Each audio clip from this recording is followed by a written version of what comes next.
Chapter 572.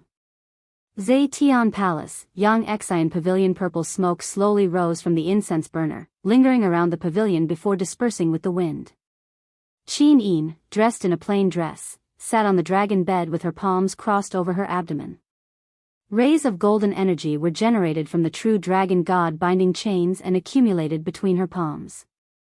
Not long after, her long dress began to dance slowly, and rays of golden dragon power flew out. She couldn't help but let out a moan. A sharp pain came from her high, as if her entire soul was about to be shattered. Xiao Yin.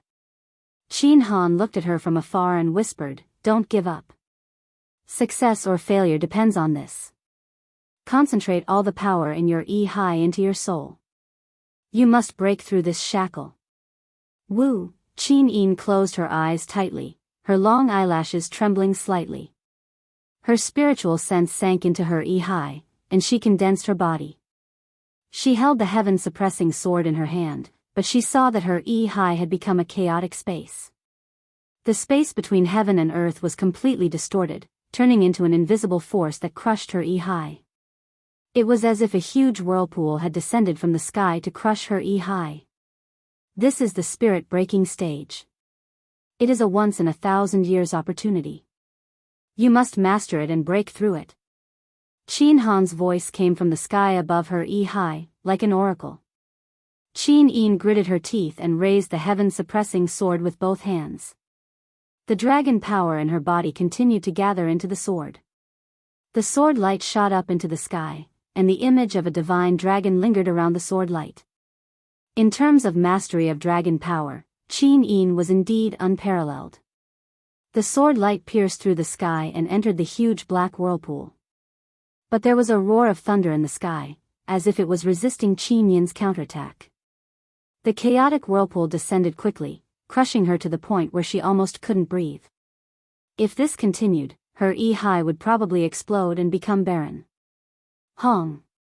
Under the activation of the dragon power, an azure dragon broke through the sky and lingered around Qin Yin's sword.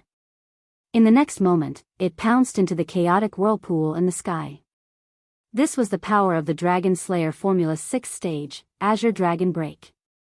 The azure dragon entered the whirlpool and roared continuously. Rays of golden light shot through the darkness of the chaotic whirlpool, but after nearly half a minute, the dragon's roar gradually stopped and its power disappeared.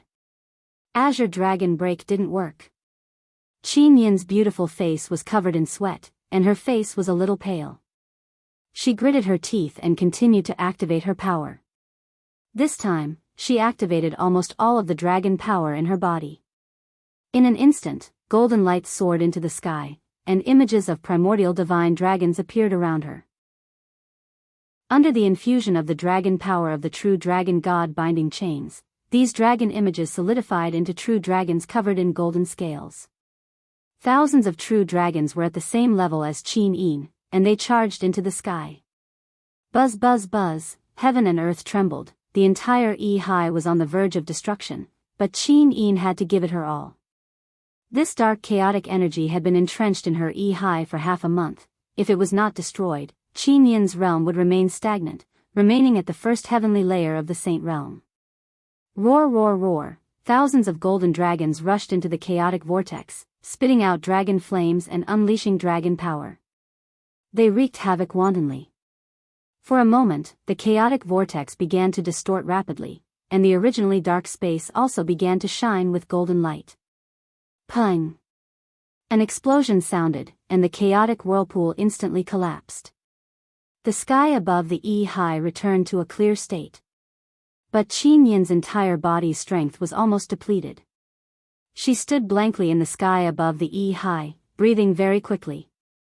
At this time, Qin Yin noticed that there seemed to be a new kind of energy slowly gathering in her high. She looked up and saw that above the high had returned to a calm state. Rays of light appeared in the surrounding seawater, gathering continuously in the sky, as if a newborn baby was being born. That is, Qin Yin was stunned as she watched. As the rays of light became denser, a pure and holy aura and power filled the entire high space. She slowly flew over and got closer and closer to the core of the rays of light. Finally, she could clearly see that under the countless rays of light, there was actually a small gemstone. This gemstone was only the size of a bean, but it was incomparably lustrous, transparent and beautiful. Moreover, Qin could actually feel a vast and boundless power from this small gemstone. Moreover, this power was completely different from the power of Do Qi. This is godhood? Qin Yin's spiritual sense slowly flew out of the Yi, and after returning to her body, she let out a deep breath. She could not help but look up at Qin Han and said, "What is going on, ancestor? What happened to my body?" Qin Han sat upright in his chair, his eyes filled with love. He smiled and said, "Shao Yin, ancestor wants to congratulate you. You are probably the first person in tens of thousands of years to successfully nurture the god of destiny." Destiny over godhead? Qin Yin was baffled by Huang Xiaolong's explanation. Qin Han nodded and explained, "Do you still remember 10 days ago when your Yi began to turn dark and you could no longer use the power of your soul?" "I remember. This phenomenon is called the chaotic demonic whirlpool. It is a phenomenon where the power of darkness between heaven and earth invades the soul. The power of darkness is the same as the 8 great laws. It is a spirit that lives among all things. It will only invade the purest of souls. Therefore, the birth of the chaotic demonic whirlpool and the Yi is a kind of misfortune. The probability of this misfortune occurring is less than 1 in 100 million. Qin Han smiled slightly. "Fortunately, you have one of the strongest bloodlines in the world, the true dragon bloodline, and the dragon slayer art that Chu taught you has tempered the power of the true dragon bloodline. Therefore, Shao Yin, you can use your true dragon bloodline to dispel the chaotic demonic whirlpool and form the god of destiny within your body that has been nurtured for decades." "Ancestor, I still do not understand." "In short, Shao Yin, you were born extraordinary. You were destined to be extraordinary when you were in your mother's womb, because in the depths of your Yi, there is a god of destiny that exists in the form of spiritual power." "God of destiny?" "That's right. Your cultivation has improved by leaps and bounds these past few years. I think the biggest reason is the awakening of this god of destiny." Qin Han stroked his white beard and smiled. "All cultivators in the world can only form their own god of destiny through cultivation after they step into the divine state, but you were born with a god of destiny, and it is the god of light, a god of destiny that can only belong to a god emperor. This is the god of destiny that the ancestor spoke of. The probability of having a god of destiny is originally only 1 in 100 billion, but you actually have the body of the god of destiny. I'm afraid the probability is only 1 in 100 billion. Qin Yin sat there in a daze. "But ancestor, Shao Yin, don't be confused. Your power has been released. Give it a try and see what kind of cultivation realm your power has reached now." "Oh," Qin Yin was dubious. She opened her palm and exerted force lightly. Suddenly, a fiery red fighting aura rose.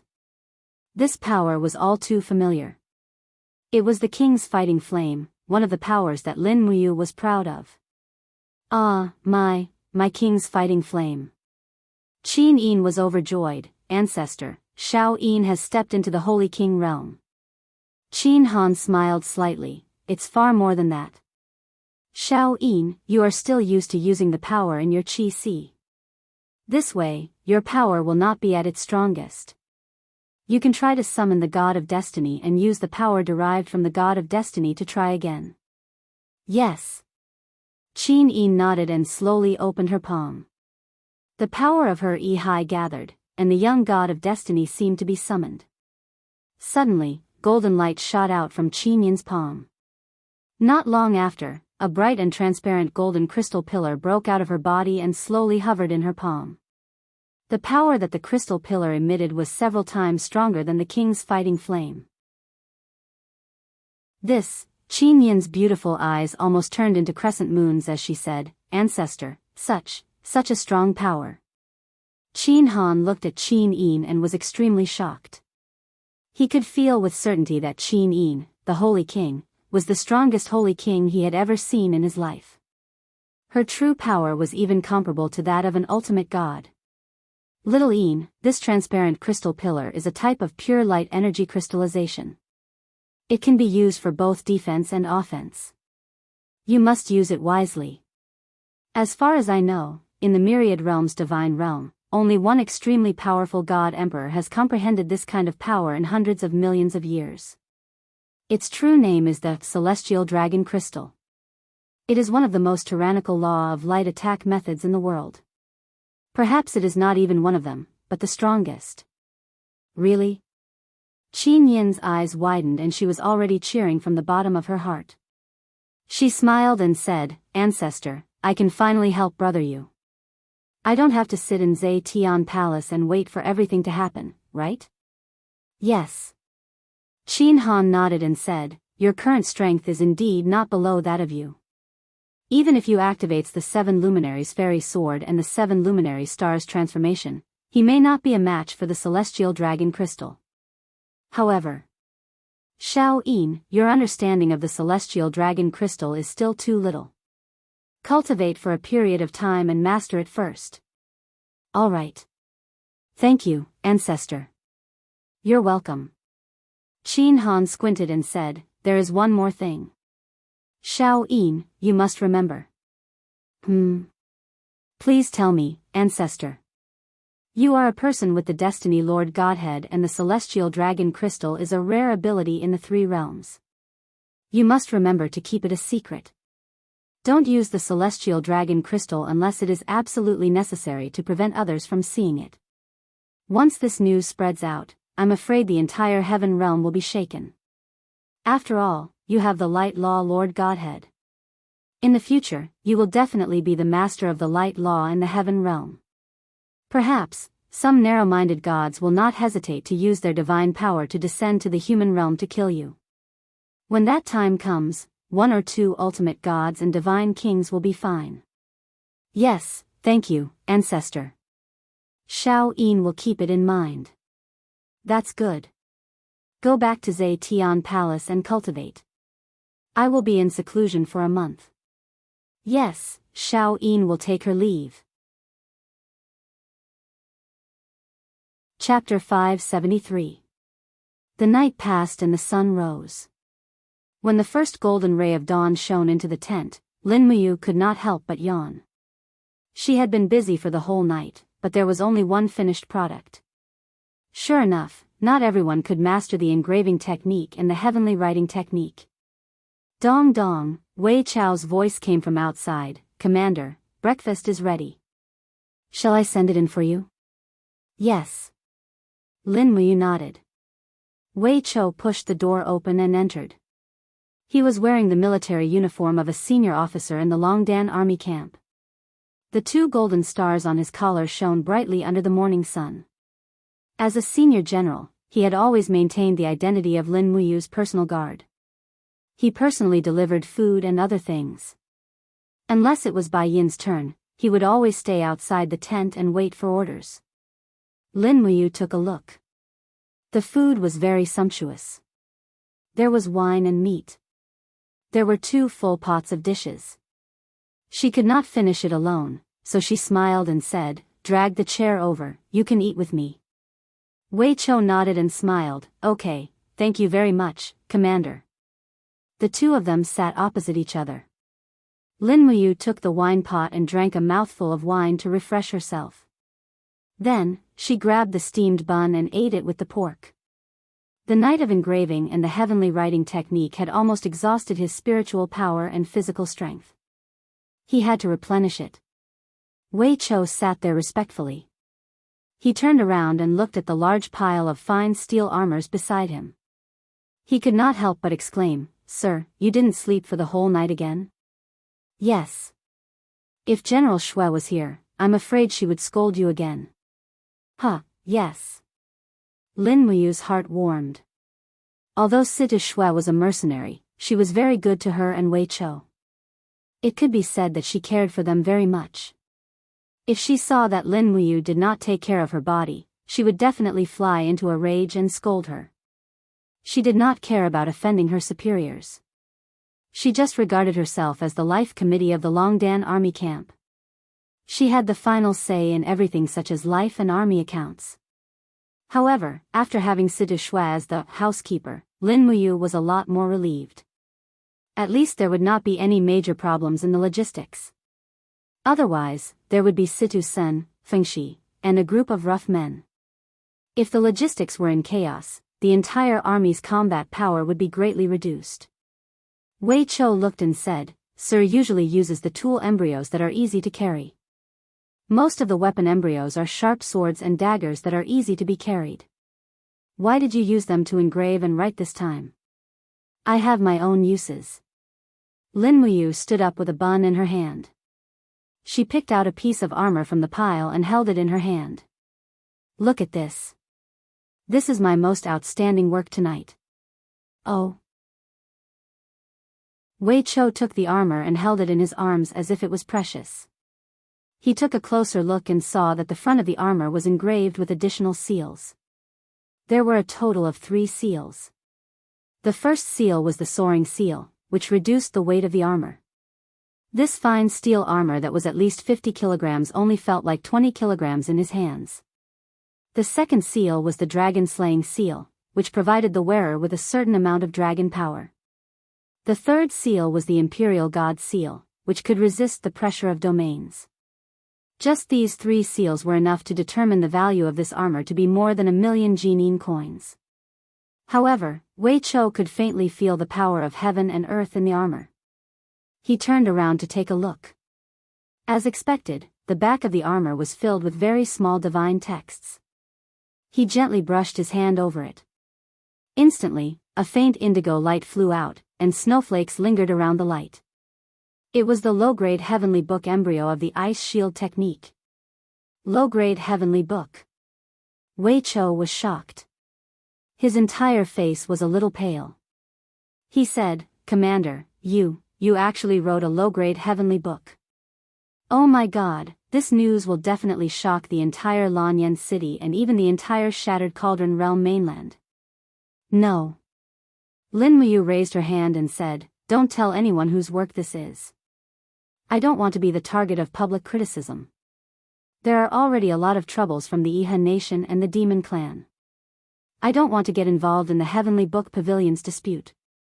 Wei Chou, this armor is specially made by me for Su Jiantao. After wearing this armor, even an ultimate god wouldn't be able to kill Su Jiantao so easily. At least, they wouldn't be able to kill him in a short period of time. Send someone to send this armor day and night to 5 Valley City and hand it over to Su Jiantao. Tell him that he can't die.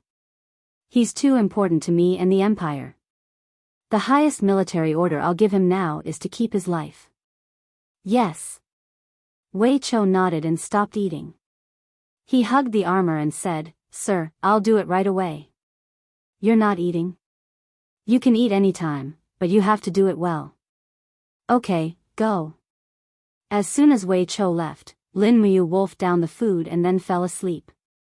She had no idea that many things were happening in the Empire, such as Qin Yin's birth of a divine spark with a mortal body. In the blink of an eye, it was already late at night. Zhe Tian Palace, East Court, Tang Xiaoxi's residence. A group of imperial guards slowly walked through the door with their swords in hand. 2 maids stood quietly in front of Tang Xiaoxi's door, waiting for any orders. The hall was warm.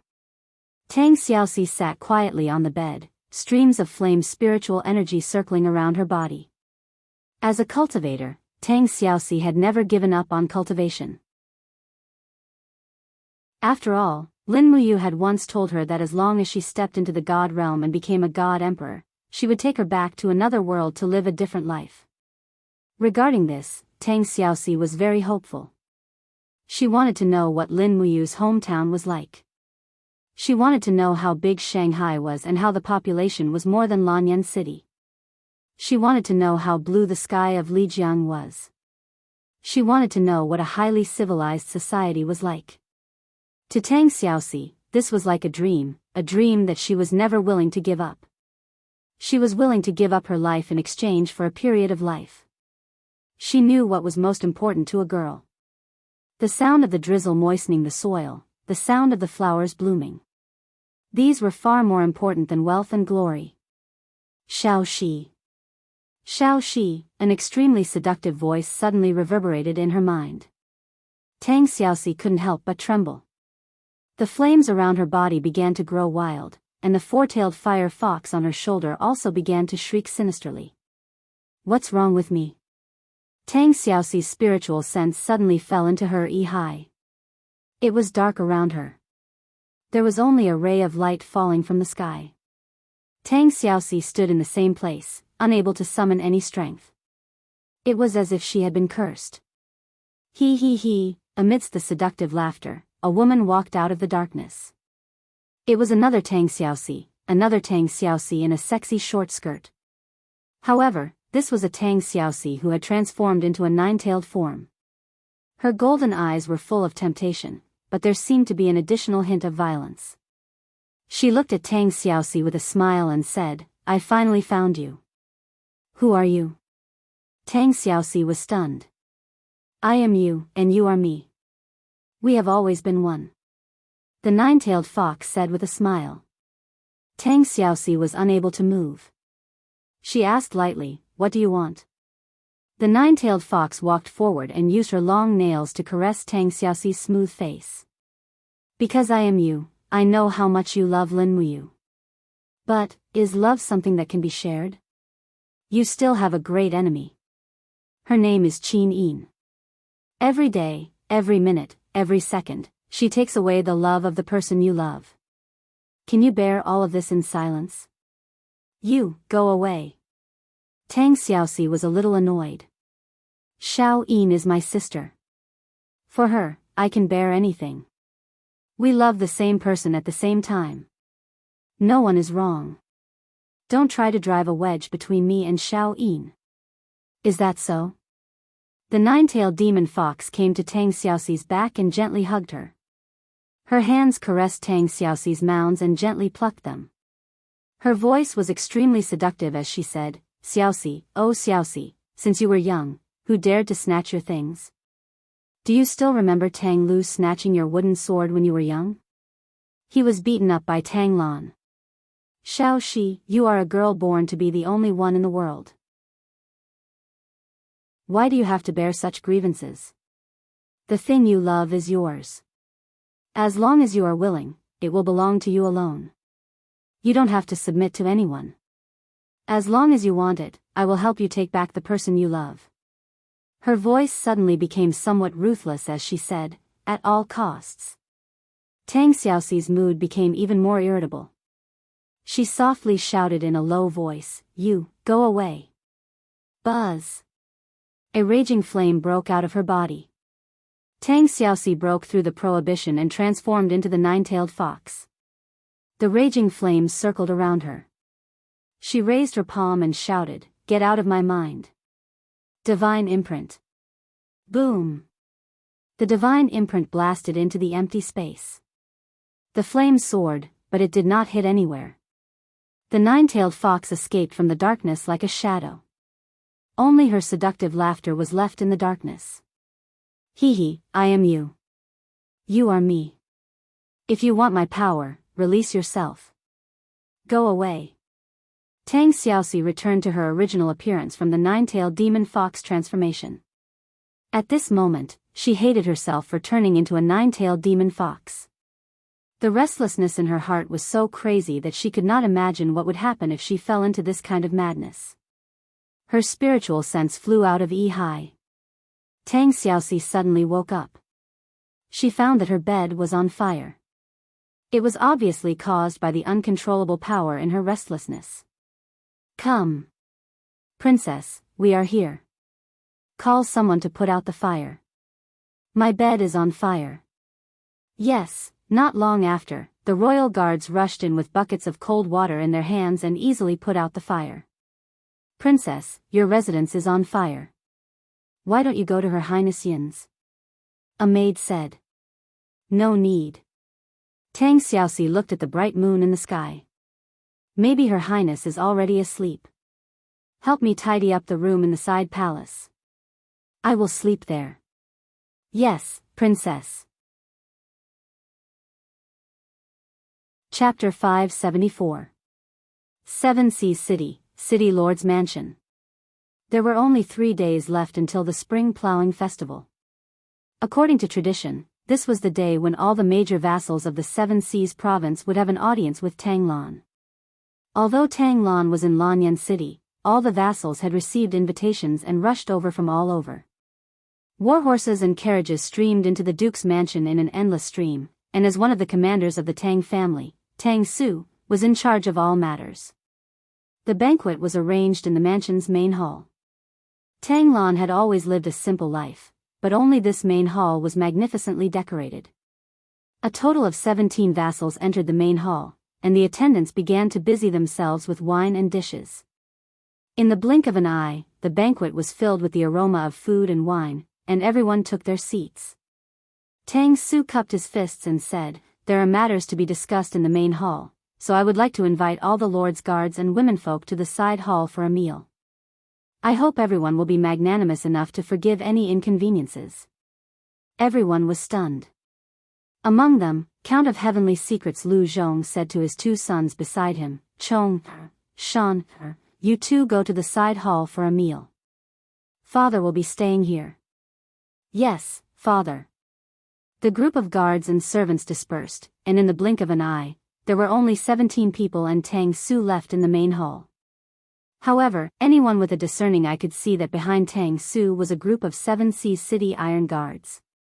This group of people was clad in full armor, with swords hanging from their waists, and their eyes shone with faint killing intent under their helmets. For a moment, all the vassals felt somewhat uneasy, and one after another, they took their seats. Tang Su loudly said, "Close the door."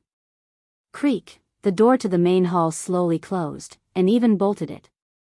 "Commander Tang Su, why is this?" Among the crowd, an old man asked. Reporting to old General Zhou Chong, because there are some matters that need to be kept secret. Tang Su smiled faintly and said, "Men, invite the young lord." Young lord. Zhou Chong, Lu Zhong and the rest were all startled. Everyone knew that the 7 Seas City Tang family had no more descendants. The last two direct descendants, Tang Lu and Tang Tian, had been assassinated. Almost everyone thought that Tang Lan would choose a successor from Tang Su, Tang Shi, and Tang Zhen. Where did the young master come from? The side door of the hall slowly opened, and a person completely covered in a black cloak was carried in by 2 guards. He lifted the cloak, revealing a terrifying face that had been burned. He said with a slight smile, "What? Could it be that sirs don't recognize me, Tang Lu?" Zhou Chong was stunned. He hurriedly knelt down and cupped his fists. "Young master didn't die.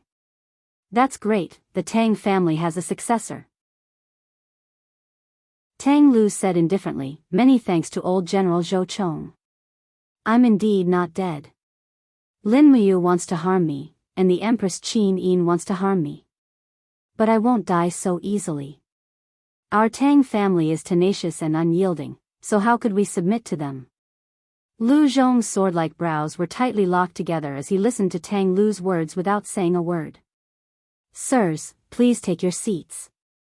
Tang Lu said, "Just like in the past, eat and drink to your heart's content first, then we'll discuss the important matters of the 7 Seas province." Everyone didn't dare to disobey.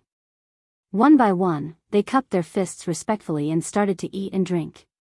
But the main door was locked, and Tang Lu had appeared in the main hall in an extremely strange manner, causing everyone to unconsciously feel their hair stand on end. This meal was bound to be a bad one. After 3 rounds of wine, Tang Lu raised his voice and said, "Sirs, please listen to me, Tang Lu." Everyone said, "Please speak, young master." Tang Lu said, "You are all loyal vassals of my Tang family and have enjoyed the Tang family's fief for many years.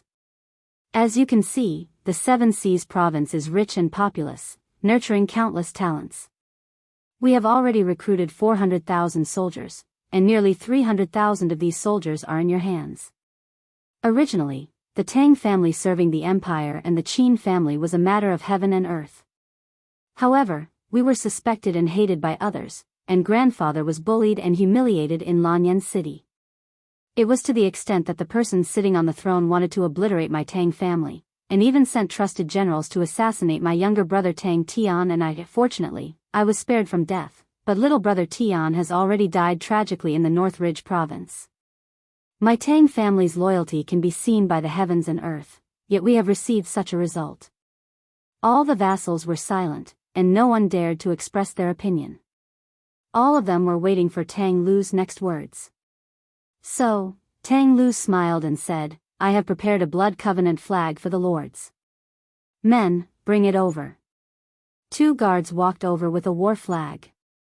The flag had the emblem of the Tang sect on it, an extremely beautiful 7-cord begonia. Tang Lu said, "As long as you write your name on this blood covenant flag with blood, you will be loyal to my Tang family.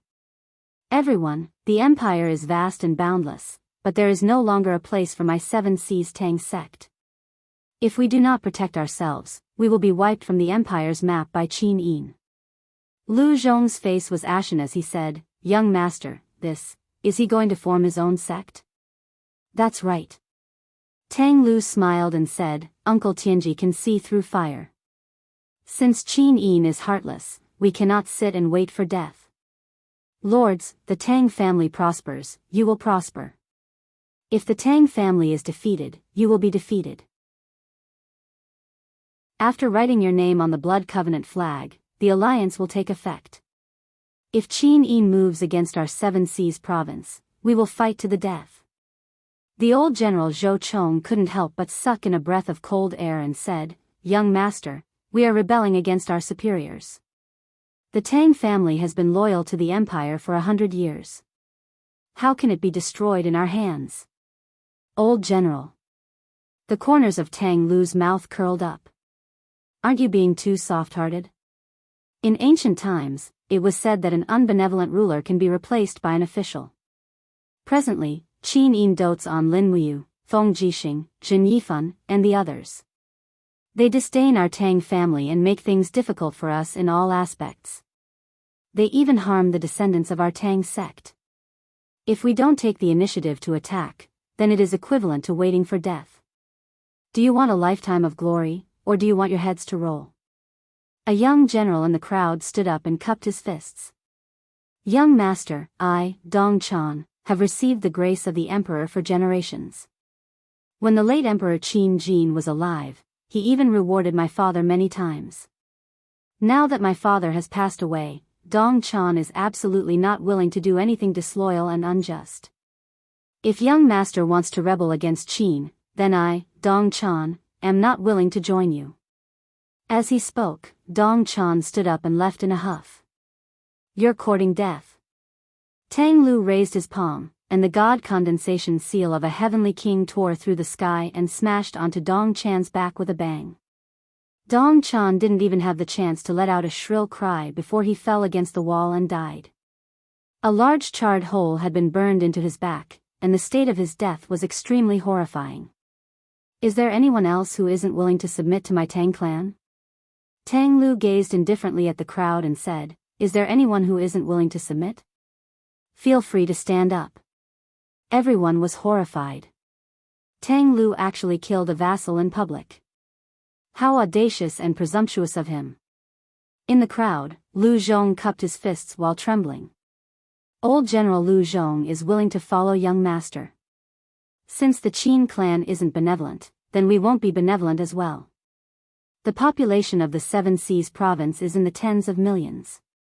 If Qin Yin isn't benevolent, then we can split the land and confer the title of king. There's no need to follow the orders of others." Tang Lu couldn't help but laugh. Uncle Tianji really is a wise man who submits to circumstances. Come, divide the Dong clan's territory to Uncle Tianji, and hand over all the military power of the Dong clan to Uncle Tianji. Lu Zhong walked forward, bit open his index finger, and wrote his name on the war flag. Subsequently, the second and third people wrote their names in succession. Who wouldn't be afraid of death?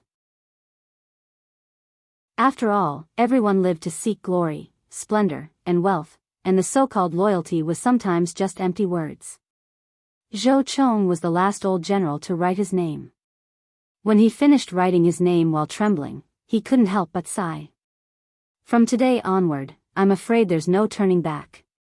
Tang Lu sneered. "Old general, why do you say that?" Could it be that old general has already determined that my Tang clan won't be able to succeed? Zhou Chong didn't say anything, and he just walked back to his seat dejectedly and drank cup after cup of wine. Tang Lu placed his hands on the table and slowly stood up. Generals of the Tang clan, listen up. Everyone left their seats and knelt down. Boundless rage and unwillingness surged into Tang Lu's eyes as he said, "The Qin clan is heartless, so we can only be unjust. From today onward, seal off the 7 seas and prohibit all trade with the North Ridge province. Everyone, hurry back to your fief tomorrow morning and complete a task for my Tang Lu. First, kill all the magistrates of the provinces and counties within the fief, then destroy the Sage Temple and take all the troops gathered within the Sage Temple as our own. Those who don't obey will be killed without mercy." Everyone was terrified, and they responded with uneven voices. "Yes." Tang Lu narrowed his eyes as he looked at everyone. "In half a month, lead all the troops within the fief to the 7 Seas city for a meeting. All the troops within the 7 Seas province will be trained and resupplied. Besides that, send more people to forge the Tang clan's begonia flower war flag and emblem, and pluck the purple blossom flower. Every single one of our 300,000 troops must wear a begonia flower military emblem." "Yes." Lu Zhong immediately raised his hand and plucked the golden purple blossom flower from his collar, and his eyes revealed a cold smile as he said, "The Qin clan's era of ruling the continent is completely over. Lanyan City, 7 Seas Palace." In the middle of the night, in a courtyard deep within the 7 Seas Palace, Tang Lan suddenly woke up from a nightmare. He was panting heavily, and his face was somewhat pale. In his dream, he saw Tang Lu covered in blood shouting, "Grandpa, save me," as if it had really happened. "Someone come. Your Highness." Outside the door, an old general pushed open the door and entered. "Your Highness, what are your orders? Is there any news from the 7 Seas city?" "Not yet." "What's wrong, Your Highness?" I suddenly felt uneasy. "I'm afraid something is about to happen." "Immediately write a letter and send it to the 7 Seas city. Tell Tang Lu not to act blindly without thinking. Now is not the time. Wait for my orders before acting."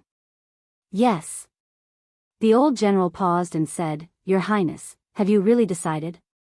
Tang Lan was dejected, and he looked extremely old.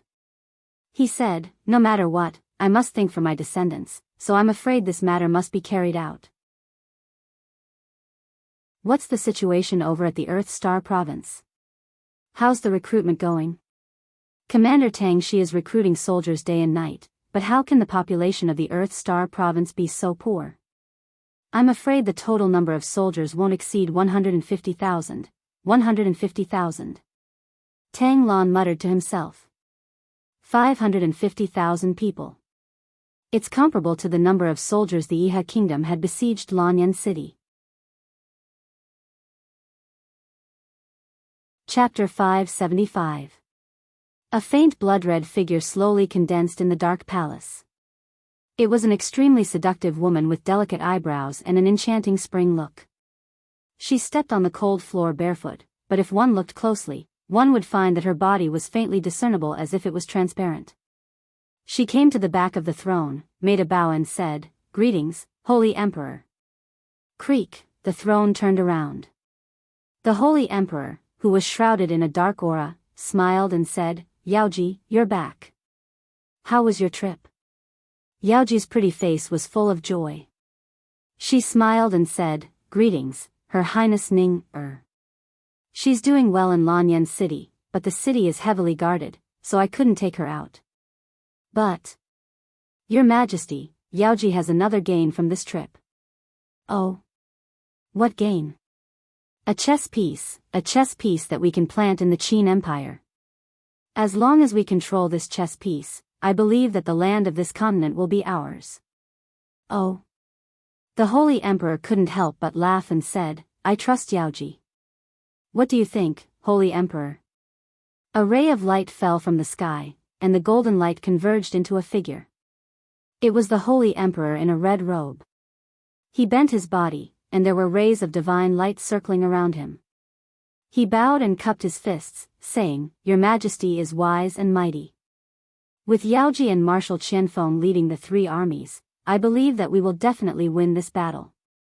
Yaoji couldn't help but laugh and said, "Congratulations, Holy Emperor, for stepping into the divine realm." "It's just a divine realm." The Holy Emperor's eyes were very cold. He said, "I don't know how many gods above the sky are spying on our plane. I'm just a divine lord. I'm afraid they don't care about me at all.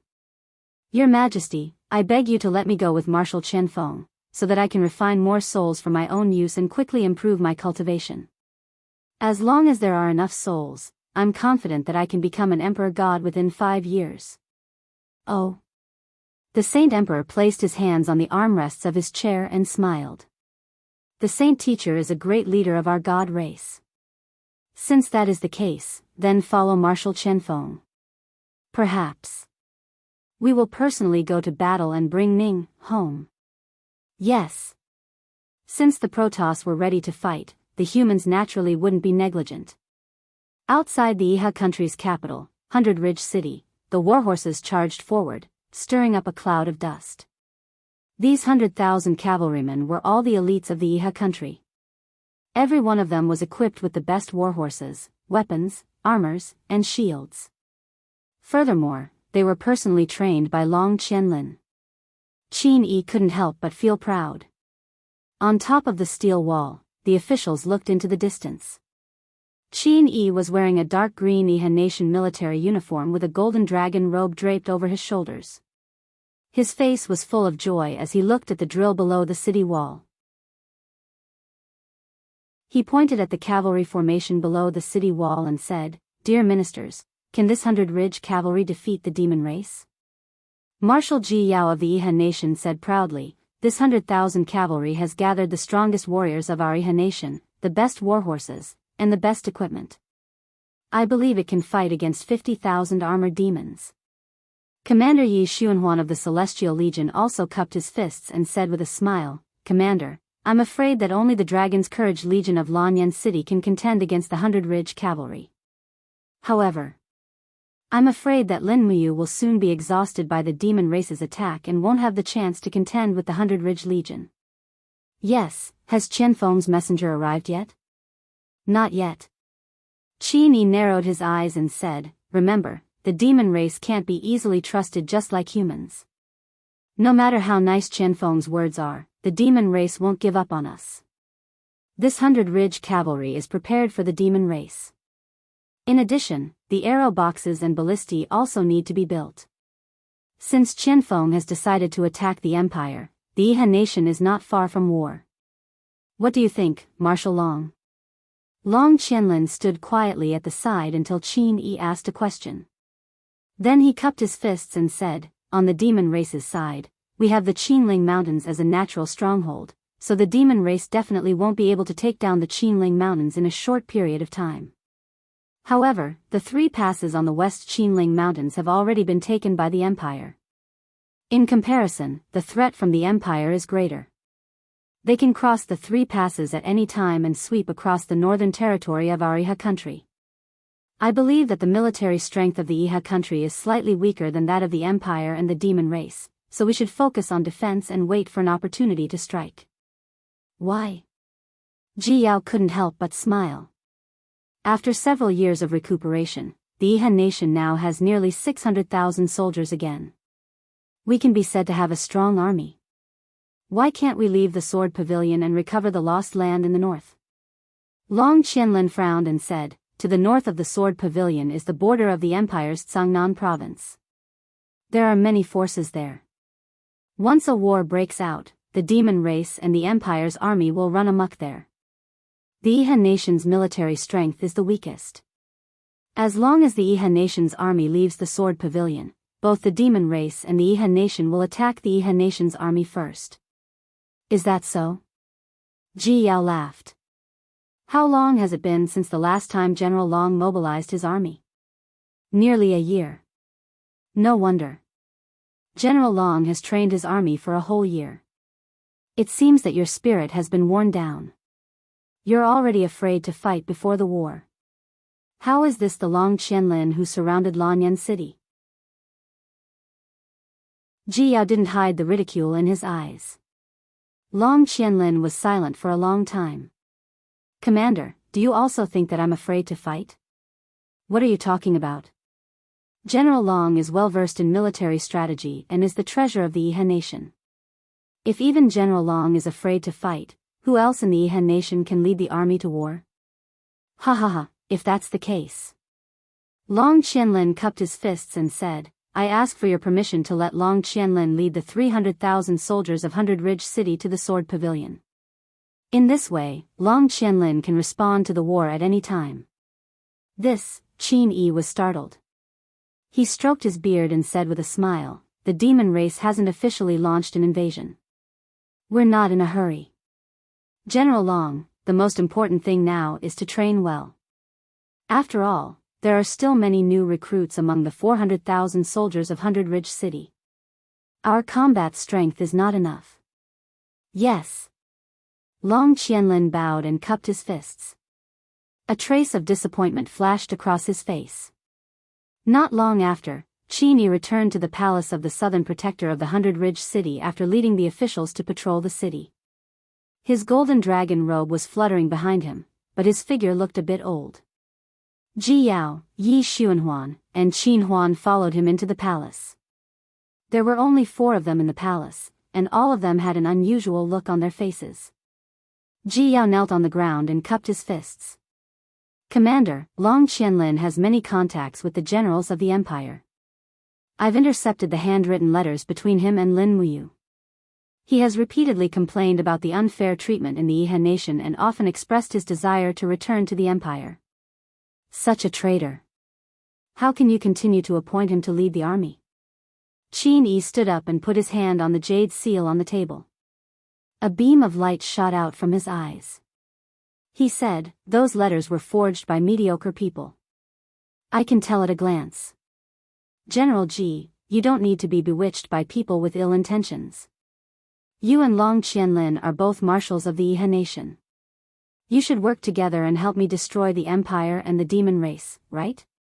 But, Jia wanted to say more but was stopped by Qin Yi's gaze. Qin Huan frowned and said, Father, those letters might be forged, but Long Qianlin's loyalty and filial piety are real. After killing Qin Jin in the Battle of Fairy Lake, Long Qianlin has always felt guilty towards Lin Muyu and Qin Yin. He is a benevolent general who is always decisive. Once he is bewitched by Lin Muyu and Qin Yin, Father, are you confident that Long Qianlin won't be swayed? Qin Yi was silent. At this time, Yi Xuanhuan smiled and said, the Sword Tower is the economic and strategic throat of the South Mountain Province. Once Long Qianlin takes 300,000 elite soldiers to the Sword Tower, it's tantamount to grabbing the lifeline of the Yihan nation. If Commander Long Qianlin goes to the Sword Tower, I'm afraid he will take the army and join the Northern Empire at any time. General Long, he won't. Qin Yi trembled. You really won't? Ji Yao said indifferently, when Marshal Lv Zhao ordered a massacre in Lanyan City, Long Qianlin strongly opposed it. Have you forgotten the look in Long Qianlin's eyes at that time? That was a murderous look. He was born in the South Mountain Province and has always thought of himself as a citizen of the empire.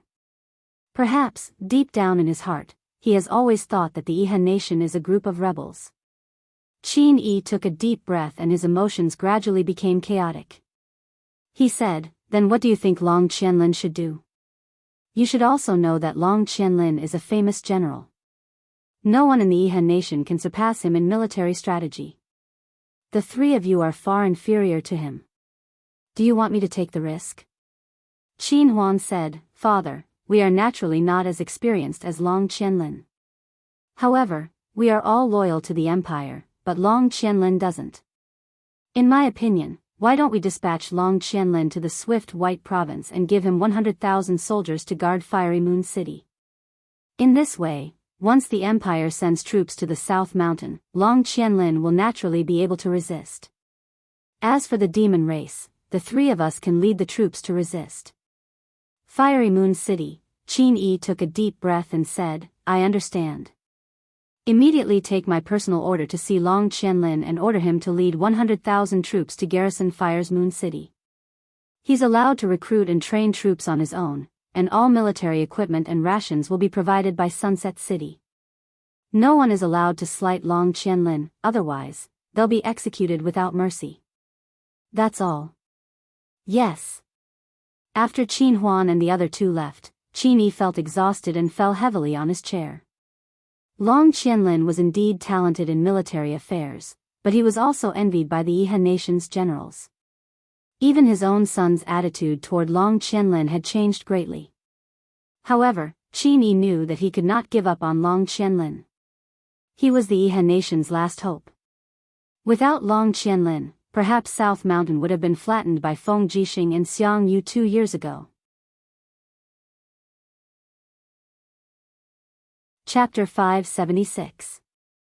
A few days later, it was another spring plowing festival. Every house in Lanyan City was decorated with lanterns and streamers. People always hoped that their prayers to the heavens would bring them good weather in the new year. However, they did not know that the weather was not controlled by the gods. It was caused by the movement of the planet, the changes in the earth, and the rise and fall of the temperature. However, all of this did not seem important. People still celebrated the spring plowing festival. It was more like a habit.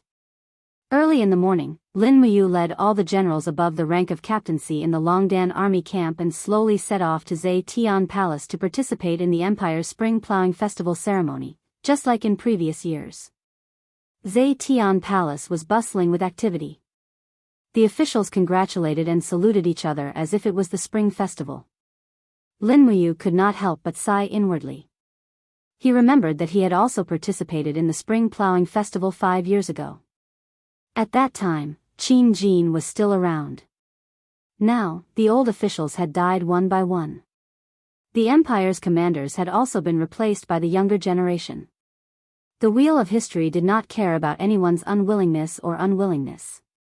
It only rolled along with time, crushing all oaths and dreams.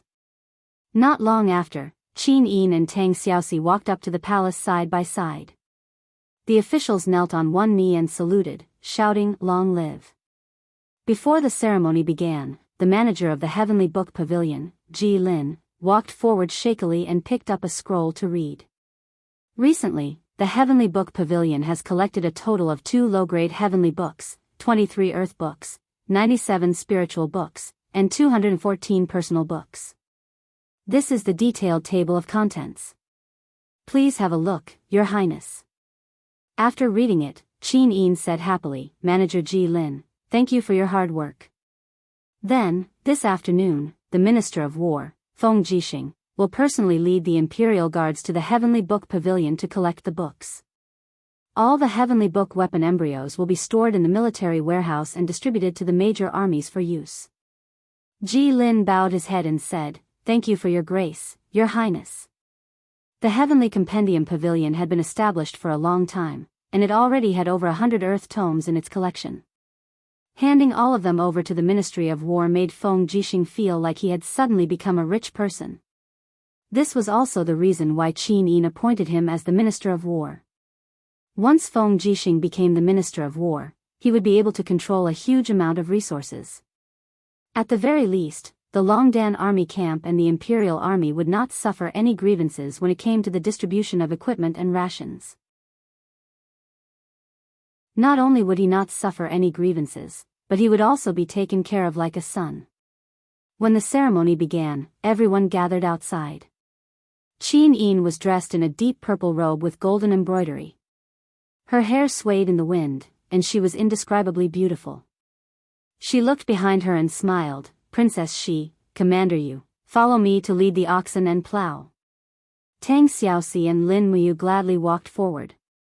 At this moment, the great deacon of the Divine Temple, Xianyuan Hong, held the imperial edict in his hand and walked on the high platform.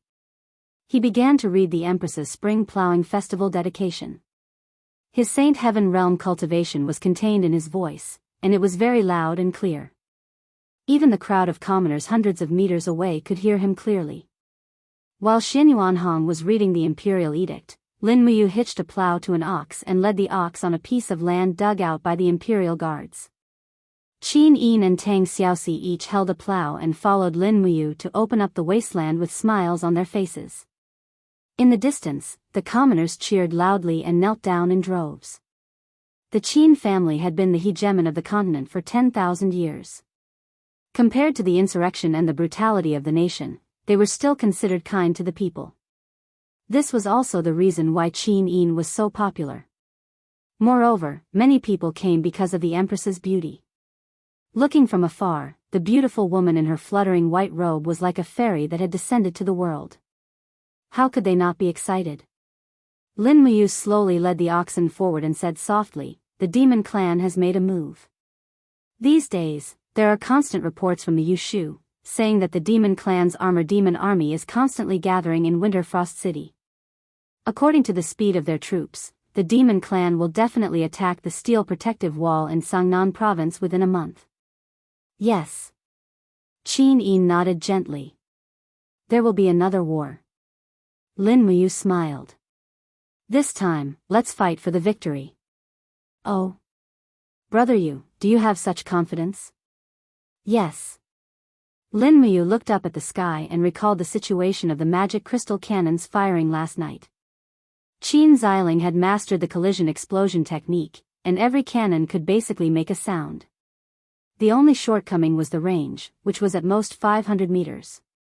It had to be very close to the target to have a miraculous effect, but this was also something that could not be helped. Due to the lack of technology, it could only be improved slowly. However, Lin Muyu had already ordered Qin Xiling to cast magic crystal cannons in batches. In the next war, the magic crystal cannons would have a miraculous effect. Qin Yin did not know what Lin Muyu was thinking. She just smiled and said, "I don't care. Anyway, I will personally supervise and lead the army in this war." Oh. Lin Muyu squinted her eyes and extended the spirit pulse technique to explore the flow of battle energy in Qin Yin's body. Unexpectedly, she found that she could not see through Qin Yin's cultivation. The power flowing in her body was not the pure king's fighting flame, but a mysterious power that was several times more tyrannical than the king's fighting flame, divine power. Could it be that Qin Yin had stepped into the godly state? That should not be the case. Breaking through and stepping into the godly state at the age of 25 was unprecedented. Even if Qin Yin was talented, she could not be this powerful.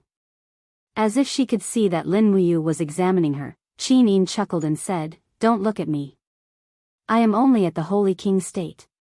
However, I am confident that I have more than a 30% chance of winning against a divine lord.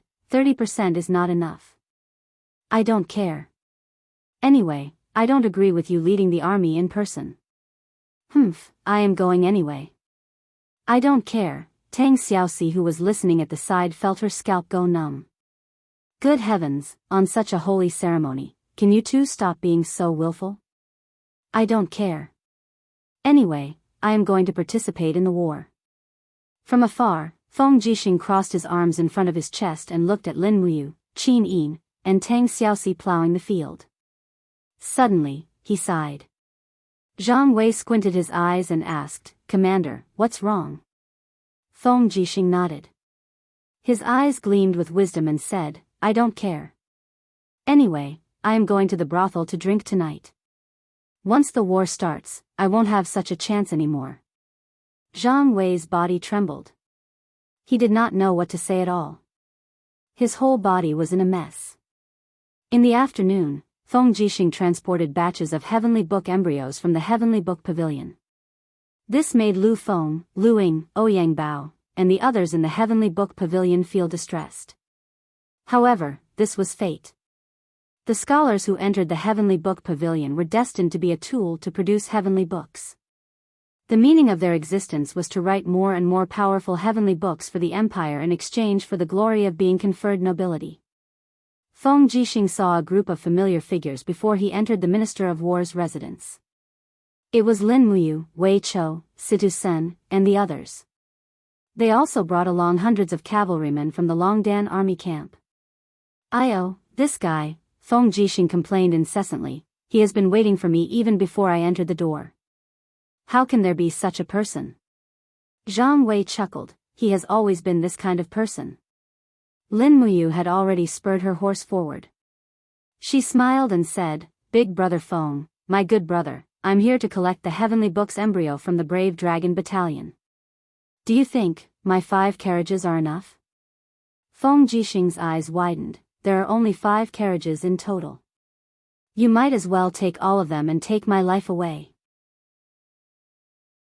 Io, you are treating me like an outsider. Then I will take 3 carriages. Don't give me that. Do you think you are transporting feces? 1 carriage at a time? I will give you 1 carriage at most. That won't do. The Valiant Dragon Legion is the #1 legion bestowed by His Highness. If you want to send me away with 1 carriage, you will need at least 2.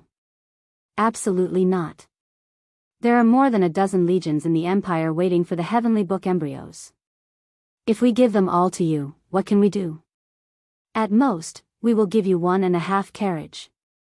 It's a deal. 1.5 carriage it is. I will suffer a loss. Lin Muyu dismounted and opened the door to the first carriage. She reached out and grabbed a dagger. She weighed it in her hand and saw that there were yellow divine characters on it.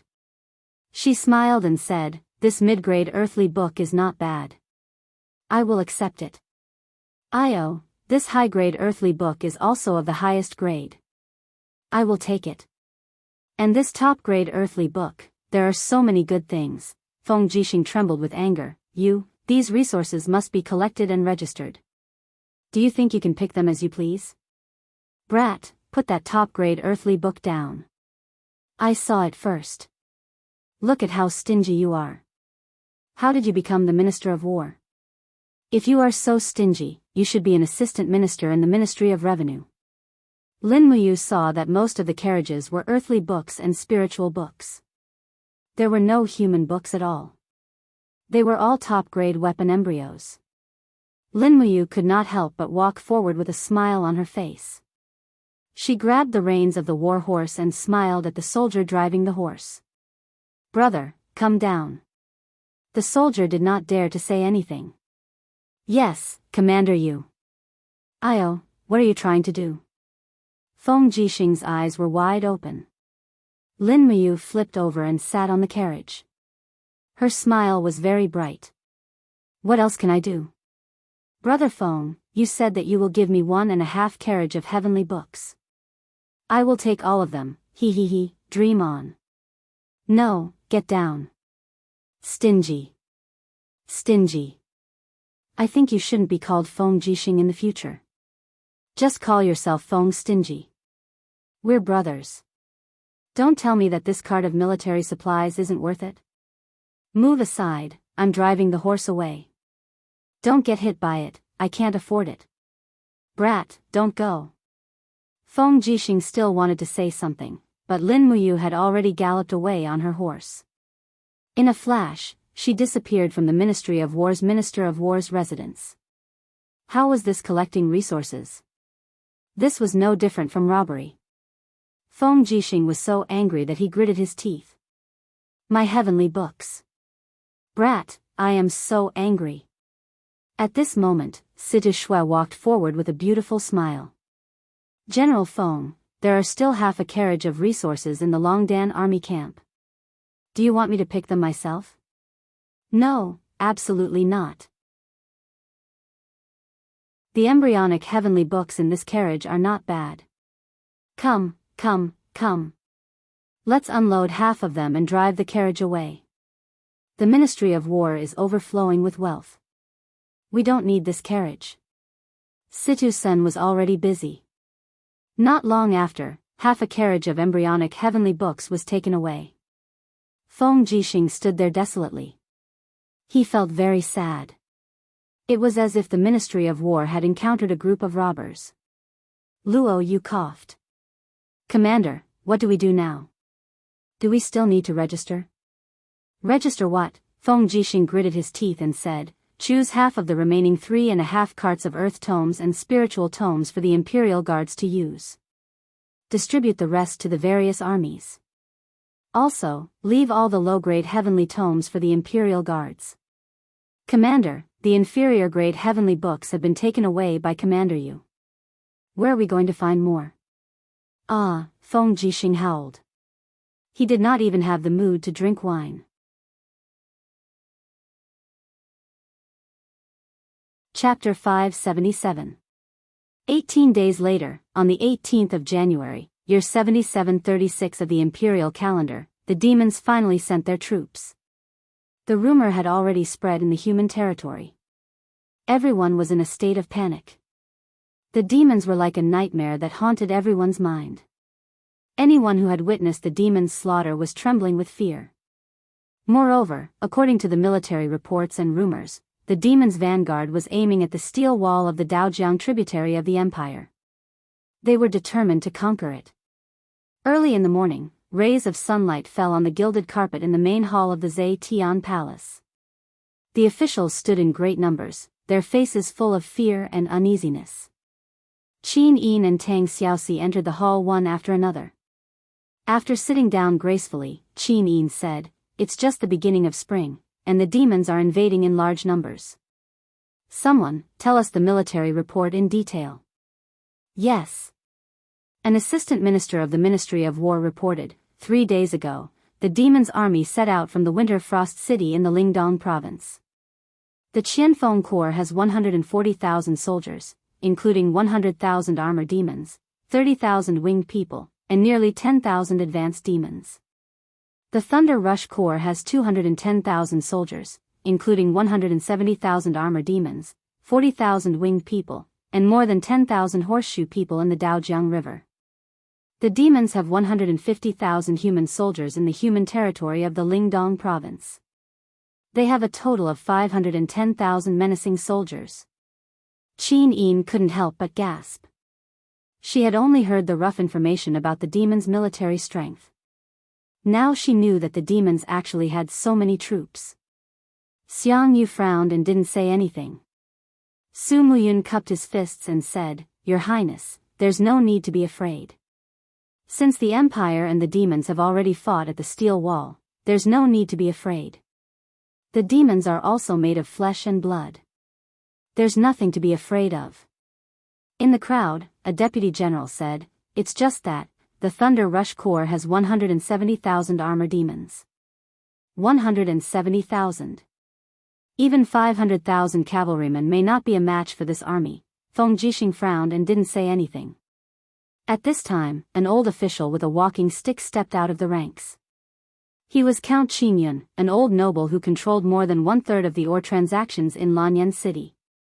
Count Qingyun held the jade tablet in one hand and said, "Your Highness, the demons are coming with a fierce momentum, but they aren't necessarily coming for the Empire. Don't forget that our mortal enemy is the Iha kingdom of Lingnan. In this old subject's opinion, it would be better to send an emissary to the demon camp before the war begins and make some promises to negotiate peace with the demons. We can sit on top of the mountain and watch the tigers fight. When the demons and the Iha kingdom are mutually wounded, we can wait for an opportunity to strike. This is the best strategy." Lin Muyu couldn't help but smile. "Does Count Qingyun think it's possible for us to negotiate with the demons?" "Count Qingyun, if I may be so bold as to ask, have you ever seen the scene of a demon killing?" I didn't. The demons are ferocious, and countless civilians have died to their claws and butcher knives. Moreover, we are nothing but food in their eyes. Do you think the demons will negotiate with food?" With that, Lin Muyu said indifferently, "If we negotiate, it'll be showing weakness to the demons. They won't hesitate to attack the Empire first, so there's no need to talk about peace." The Blue Cloud Count was startled and said, "Commander Yu, as a soldier of the army, surely you don't understand these political tactics. Even if the demon race treats us as food, what does it matter if they don't have absolute certainty of victory?" Feng Jixing laughed from the side. "Very well, I also agree with the negotiation. Then why don't you send Count Qingyun to the demon camp as the Empire's emissary? Also, this general will give you a word of advice. Why don't you take a bath in honey water before you go? Armor demons like sweet food, not greasy or spicy food. Count Qingyun was livid with anger. He took several steps back and didn't say anything else. At this time, Tang Lan took a step forward. I think your highness has already made up your mind on whether to fight or negotiate. Qin Yin's lips curled up. Her voice was very calm. Fight. Our Qin clan isn't used to kneeling. Even if we lose, we won't beg for a moment of peace from the demons. With that, Qin Yin looked straight at Tang Lan. Duke Lan, oh no, Seven Seas King, I have something I don't understand and want to ask Seven Seas King. Tang Lan's body trembled. Your Highness. Your Highness can ask anything. Since the beginning of this month, there hasn't been a single letter from the Seven Seas province to the capital. Apart from that, there hasn't been any news from the Seven Seas province and the Divine Temple. It's as if the Seven Seas province has disappeared from the map of the empire. May I ask the Seven Seas King, I think you know best what happened to the Seven Seas province? Qin Yin's gaze was like a knife, causing Tang Lan to feel a prick on his back. This old subject also doesn't know. But, this old subject will immediately send my servants to the Seven Seas province to mobilize troops to fight the demons. That's good. Qin Yin said indifferently, how about this? Shao Shi is a descendant of the Tang clan and also the bloodline of the Seven Seas King. I will send Shao Shi to lead the national army to the Seven Seas Pass to take over the troops of the Seven Seas province. All troops of the Seven Seas province must immediately hand over the sword seal to Shao Shi after leaving the Seven Seas Pass and listen to Shao Shi's orders. In this battle, Shao Shi will command all the troops of the Seven Seas city. What do you think, Duke Lan? Tang Lan trembled slightly. Yes, this old subject obeys. Qin Yin nodded happily and stood up. She looked at the officials and said, then let's start the battle. Luo Yu, listen up. This general is here. Leave 30,000 imperial guards under your command to defend the capital. Yes. Qin Yin continued, Feng Jixing, listen up. This general is here. You will lead the remaining 30,000 imperial guards to fight with me. Yes. Qin Yin took a deep breath and said, receive my orders. King of Yunzhong Su Muyun, General Su Yu, 300,000 men and horses in Qi Yunzhong province, Marquis of Yunling Lin Muyu will be reinstated. He will command all the troops in the valiant Dragon Corps and follow me into battle. Yes. Lin Muyu, Su Muyun, and Su Yu stepped forward and knelt on one knee to listen to the order.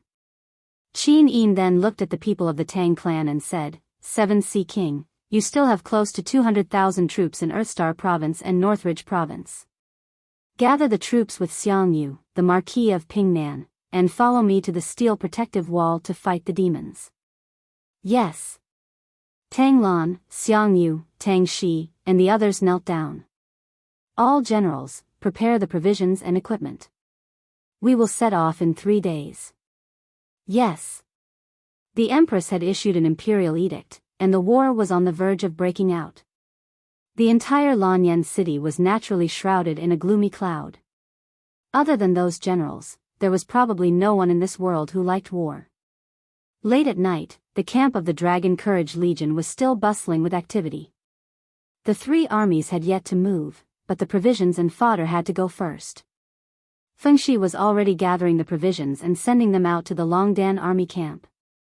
This time, the Empire had mobilized nearly 1 million troops to fight the demons. They couldn't lose, they had to win. In the commander's tent, the fragrance of tea filled the air. Chu Yao frowned as she brewed tea. In front of her, Lin Muyu sat majestically, and beside her was Qin Yin, who was dressed casually. Does Shao Yin also suspect Tang Lan? Lin Muyu finally asked. How can I not be suspicious? Qin Yin sighed faintly. Tang Lan has always been disloyal, and the troops of Qihai City have always been unable to be used by us. Now, Tang Lan has even cut off the correspondence between Qihai City and Lanyan City. Her intentions are clear, so I can only order Shao Shi to take over the troops of Qihai City.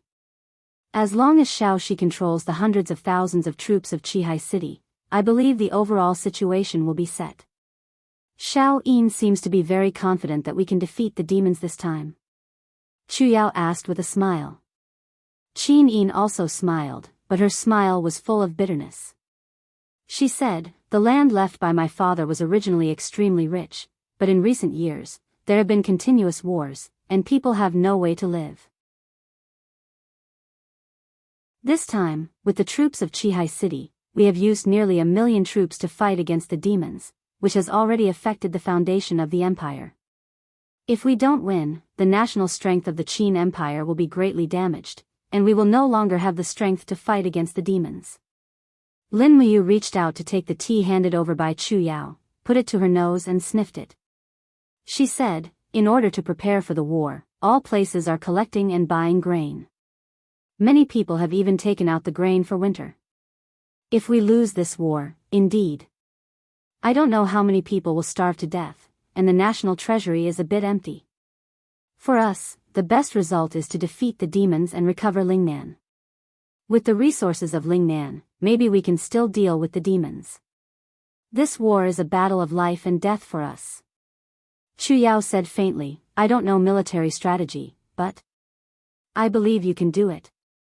Well, the night was dark, but it was unknown how many people could not sleep peacefully this night. The starlight sprinkled in the courtyard, and the sound of crutches hitting the stone floor echoed softly. Tang Lan stood under the begonia tree in the backyard of the mansion with a pale face, looking at the begonia tree that had not bloomed yet, and suddenly sighed. "Grandpa, what's wrong?" Tang Xiaoxi asked softly. "It's Xiao Shi." It was rare for Tang Xiaoxi to return to the Qihai Palace to spend the night. Tang Lan's face was a little more gratified, and she said, "I don't know. I don't know if Grandpa can see this year's begonia blooming." Tang Xiaoxi stared blankly for a moment before replying, "Of course I can see what Grandpa is saying. Don't forget that the Empire has many powerful generals. Although the demons are strong, we aren't weak either. We won't lose this war. Even if we win this war, our Tang family will lose."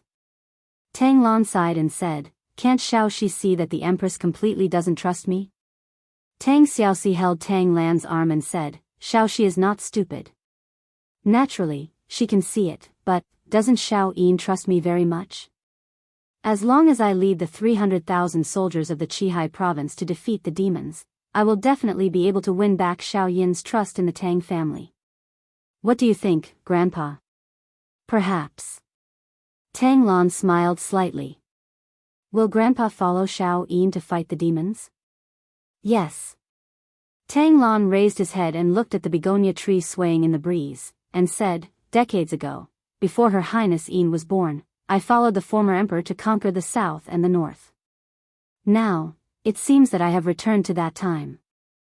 Ah, perhaps this is the ending that the old General Tang Lan deserves?" Chapter 578.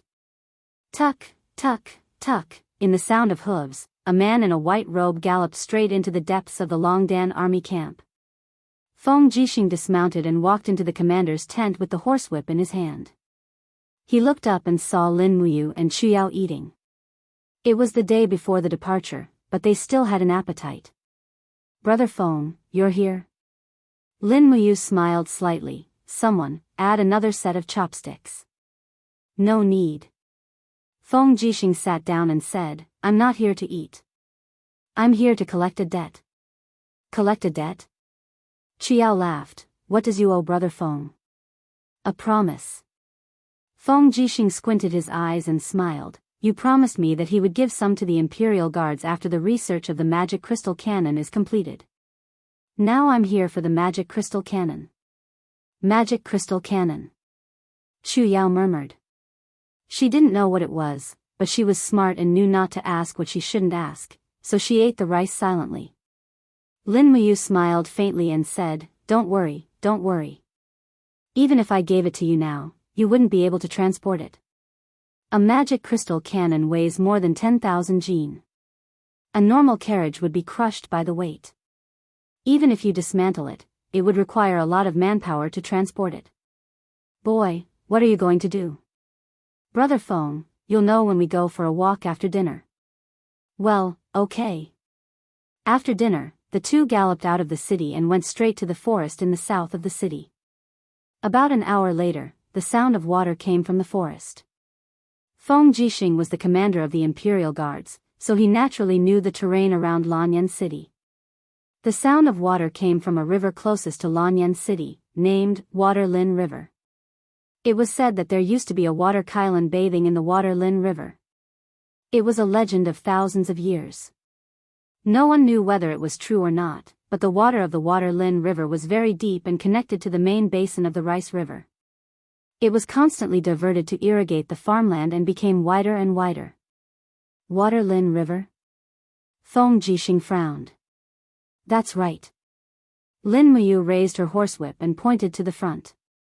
I have ordered the logistics troops in the Longdan army camp to dismantle the magic crystal cannons and transport them to the riverside.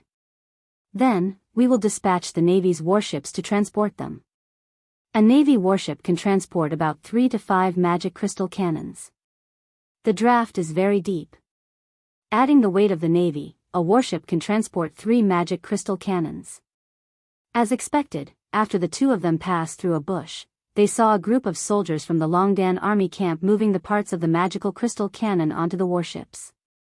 There were dozens of warships docked by the river, and the area within a few miles had been cordoned off. Greetings, Commander.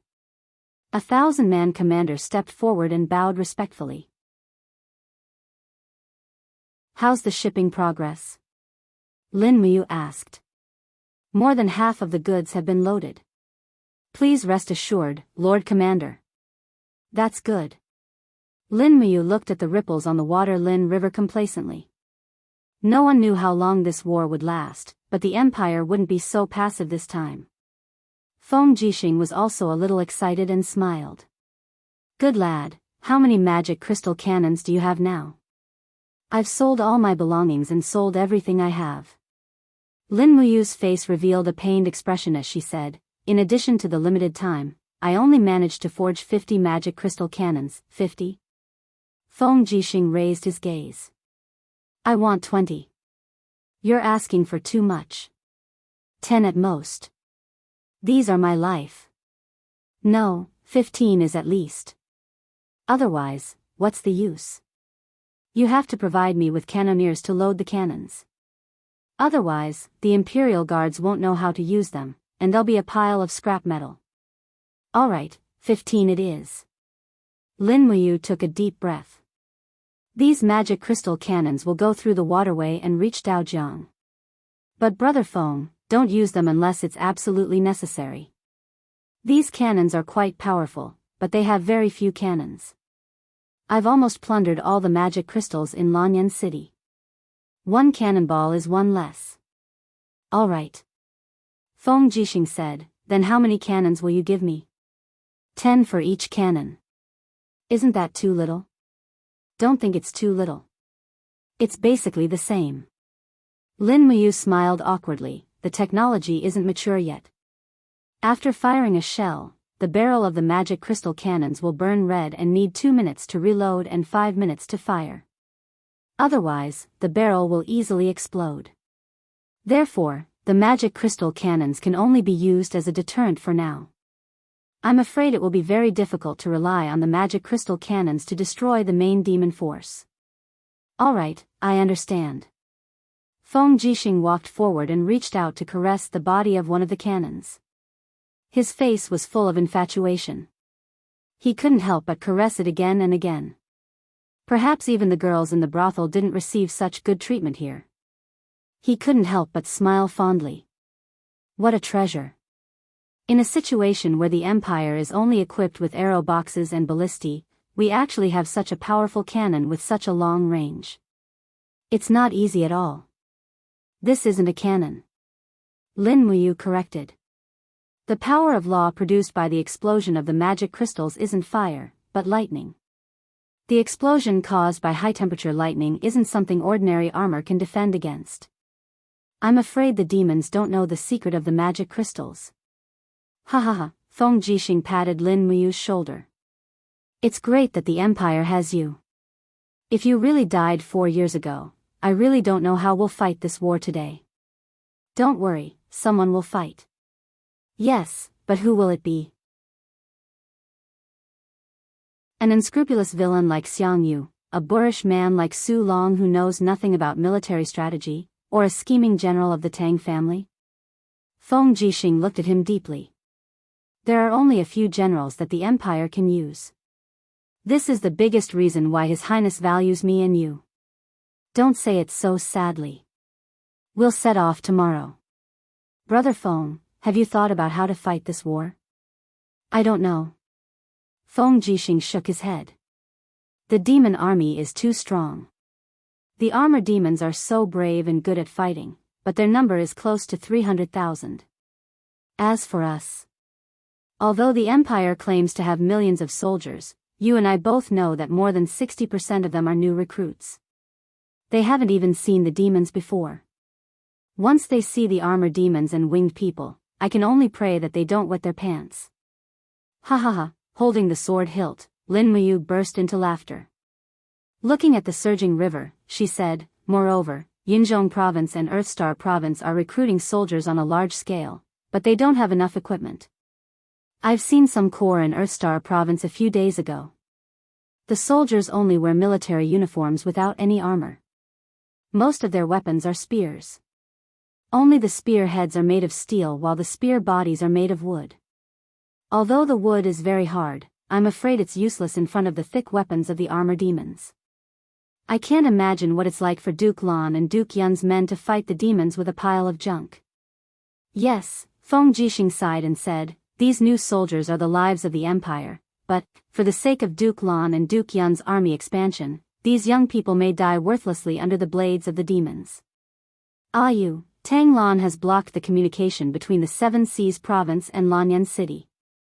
The imperial capital has no idea about the deployment of all the troops in the Seven Seas Province. I think Master Lan may have some plans. You mean, Duke Lan will attack Lanyan City when we're fighting with the demons in Sangnan Province? Yes. Feng Jixing looked at the lofty outline of Lanyan City in the distance with profound eyes. Lanyan City is the capital, the richest city in the world. It's the location of the 3 ministries and 6 ministries of the Empire. Once Lanyan City is controlled by Tang Lan, I'm afraid that Her Highness Qin Yin won't be able to return to Lanyan City. Once the supply of the capital to the front line is cut off, we're bound to collapse. I'm afraid that it will cause trouble. Lin Muyu smiled. Hasn't Xiao Yin ordered Duke Lan and Xiang Yu to lead the troops to accompany her? It's okay. Besides, Xiao Shi has already gone to Qihai Pass to receive the troops of the Tang family. Xiao Shi has the Iron Order of the Tang sect. She's not afraid that the Tang family won't obey her. Well, we can only hope that the situation will develop in a good direction. Let's go. Tonight, we have to respond to each other and cheer up the senior generals. Otherwise, they've been frightened by the 500,000 troops of the demon clan. Yes. Soon, night fell, and a bright moon hung high in the sky. The crescent moon caused many scholars and poets to recite poems that had been passed down through the ages. However, at this moment, the crescent moon hung over Lanyan City like a blood-red sickle. Once it fell, the people of the 3 realms would definitely perish. On the high platform of the valiant dragon army, Lin Muyu stood majestically with the star's sword in his hand. His cloak fluttered in the wind, and the 3-star general insignia on his shoulder glowed with golden light under the moonlight. He looked at the people below the platform. Almost all the middle and senior generals of the Longdan army camp were gathered here. Nearly 100 people were fighting in a mighty manner.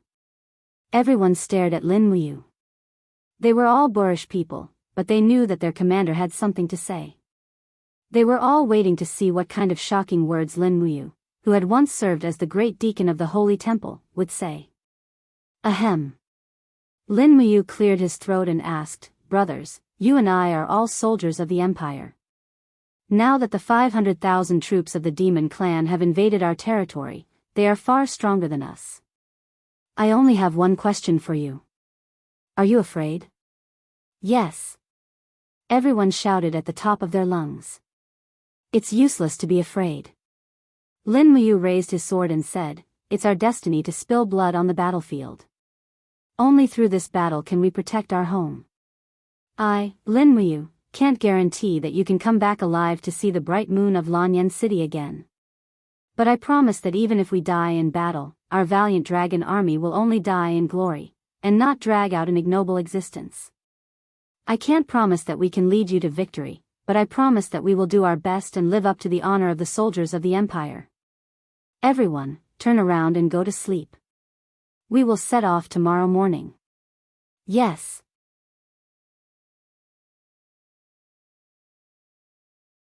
Chapter 579. That night, countless people couldn't sleep, and countless people were crying because they were about to leave their families. Qian Feng had gathered an army of 500,000, and with an unprecedented military strength, no one could escape from this war. In the commander's tent of the valiant dragon army, the lights were flickering. Lin Muyu didn't sleep for the entire night. This night was very important to him. He finally made a big decision, to engrave the star's sword. That's right, as he became more proficient in the engraving technique, Lin Muyu had enough confidence to guarantee the success rate of engraving. Furthermore, the star's sword was a lesser god weapon, an excellent tool embryo. When the rooster crowed, Lin Muyu slowly put down the carving knife. One side of the star's sword was glowing with the luster of a profound formation. It wasn't easy to engrave a seal on a narrow sword body, but Lin Muyu had already done it. The blood-red seal at the bottom was the level 5 Dragon Slayer seal, which provided a certain amount of dragon's might to the stars. On top of the Dragon Slayer seal, there was an overlapping seal, which was the more complicated level 6 Imperial God seal. It could resist the pressure of experts, and could increase the pressure of one's own domain to a certain extent. Lastly, above the 2 seal arrays was the even more complicated level 7 seal array, the God-slaying seal. Even Lin Muyu was amazed by the 3 seal arrays that were engraved in one go.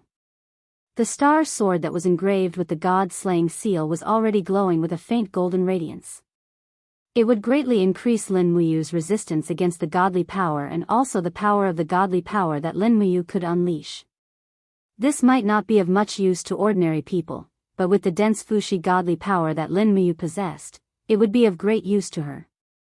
However, the star's sword was really too precious, so Lin Muyu left the other side of the sword blank, and didn't write the heavenly book. After all, his current understanding of the heavenly book had not reached the peak, and it would be terrible if he messed it up. Moreover, he had to at least have enough confidence to write a heavenly book above the heavenly book level before he could write a book for the star's sword. Dong dong, Wei Chao's voice came from outside. Commander, it's time to set off. His Highness has already prepared a farewell banquet for the 3 armies outside the north gate of Yanlan City. Shall we go and have a drink? I'm going. Lin Muyu did not care about her exhaustion. She sheathed her stellar sword and walked out of the tent. Is everyone ready? Ready. Under the morning light, Wei Chou was dressed in the bright armor of a high-ranking general, looking extremely handsome. That's good. Let's go. Yes. The 20,000 soldiers of the Longdan army camp who were stationed in the city slowly left the city. When Lin Muyu and the others arrived outside the city, they saw tables placed on the roadside, and the tables were filled with big bowls. The maids of Tian Palace were busy pouring wine, and the soldiers who passed by each went forward to drink a bowl of wine. They cherished such an opportunity very much. Who knew when would be the next time they could drink the good wine of Yanlan City? On the hillside, Qin Yin was wearing exquisite soft armor and a white cloak. She watched the army leave Yanlan City, surrounded by Qin Yan and the other imperial guards. Not far away, Feng Jixing was shouting for the imperial guards not to crowd and to leave the city in order. Lin Muyu galloped with Wei Chou and Situ Senator when they arrived at the foot of the hillside. She cupped her fists and said, Xiao Yin. Qin Yin smiled happily. You're here? Is the valiant dragon legion ready? Yes, they will all leave the city soon. Are we going to directly enter the steel wall this time? Yes, but there are too many soldiers, so most of the army has to camp in the Unicorn Forest. We'll make a decision according to the situation and the distribution of the troops of the devil race. Yes. At this moment, another group of people rushed out of the city. They were the people from the Cloud King's mansion. The Cloud King, Su Muyun, was clad in golden armor. He held a saber in his hand and urged his horse forward. Su Muyun was also an old general. Although his cultivation wasn't too high, he could still be considered brave. This time, his body condition was much better than before. Was he planning to personally go into battle?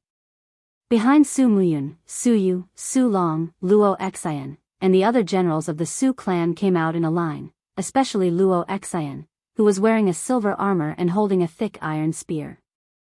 The serious injury caused by Lin Muyu had long recovered. Old subject Su Muyun greets your highness. Grandfather, you may rise. Qin Yin smiled warmly. She dismounted and held Su Muyun's arm. She smiled and said, Grandfather is almost 70 years old, but you still wear armor and go into battle. Xiao Yin is unfilial and made grandfather suffer. Don't mention it, your highness. Su Muyun said, as people of the great Qin army, we naturally have to charge and break through the enemy lines for the empire. The Su clan's army of nearly 300,000 soldiers in the Cloud Province and North Ridge Province is waiting for your highness's command. Good, good. Qin Yin nodded and smiled. Get on the horse. Let's prepare to set off. Riding a horse is faster, so we can reach Five Valleys City earlier. Grandfather can rest in Five Valleys City for a few days before following the army. Yes, thank you for your understanding, your highness. Under Lin Muyu's gaze, Situ Sen, Wei Chou, Situ Shui, Fengxi, and the other generals of the Longdan army camp went to follow the army, while Lin Muyu brought Bai Yin to protect Qin Yin. After all, Qin Yin's identity was too special. She was the dignified empress of the Qin Empire, and as long as Qin Yin died, the Qin Empire would definitely fall apart. Even with Xianyuan Hong, the Grand Deacon of the Divine Sanctum, protecting her, Lin Muyu still felt a little worried. Chu Chu had gone out to cultivate for a long time and had not returned for a long time. She did not know if he knew that the empire was at war again. If he knew, he would probably come, right? Qin Han did not go with the army as he was still in seclusion, so Qin Yin did not disturb him. When Qin Han's cultivation had improved greatly, he might come to the front of the army. With such a divine lord with two martial souls at the helm, the empire would have a better chance of winning. Outside Lanyan City, the army was crowded on the official road, so many troops were traveling cross-country. The mountains and plains were full of people, banners fluttering, people shouting, and horses neighing. The momentum was extraordinary. 3 days later, the cavalry arrived at Five Valleys City. This rich city was located between a field and a lake. Governor Su Jiantao led a cavalry out of the city to welcome them. From afar, he ordered the soldiers to stand on both sides of the road. He rode to the side of the road, dismounted, and knelt on one knee. He said respectfully, Governor of Five Valleys City, Su Jiantao, greets your highness. Long live your highness. General Su, please get up. Let's enter the city. Yes.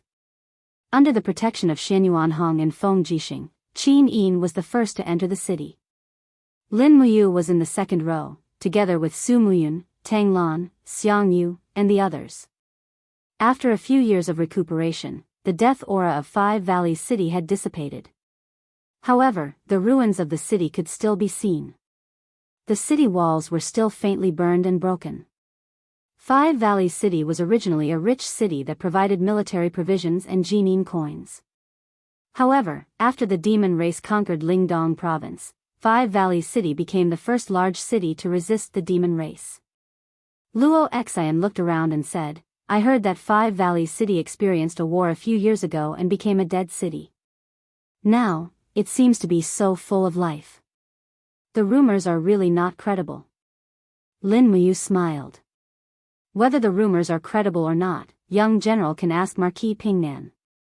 Xiang Yu glared at Lin Muyu and said, since ancient times, there is a saying that kindness does not command troops and righteousness does not command wealth. Back then, Xiang Yu received the order in the face of danger. If he didn't use vicious tactics, I'm afraid the Iha kingdom would have entrenched themselves in Five Valleys City. The empire would not have the world it has today. Is that so? Lin Muyu smiled coldly. Although she was full of disgust for Xiang Yu, what he said was true. If he didn't use vicious tactics, the Iha kingdom would not have retreated so easily. It was hard to say whether the empire would have the situation it has today. At this time, Tang Lan stroked his beard and said with a smile, Commander Yu is right. It's a pity, although Commander Yu is a genius, he had already disappeared at that time. Only Marquis Pingnan, Xiang Yu, led the troops. If Commander Yu was here, I'm afraid more than 1 million people would not have died, right? He was clearly mocking Lin Muyu. However, Lin Muyu did not say anything. She only snorted and entered the city with Bai Yin. At night, a military report arrived. There was a new movement of the demon army. All of them had gathered at the edge of the Lingdong province and had been biding their time for 2 days.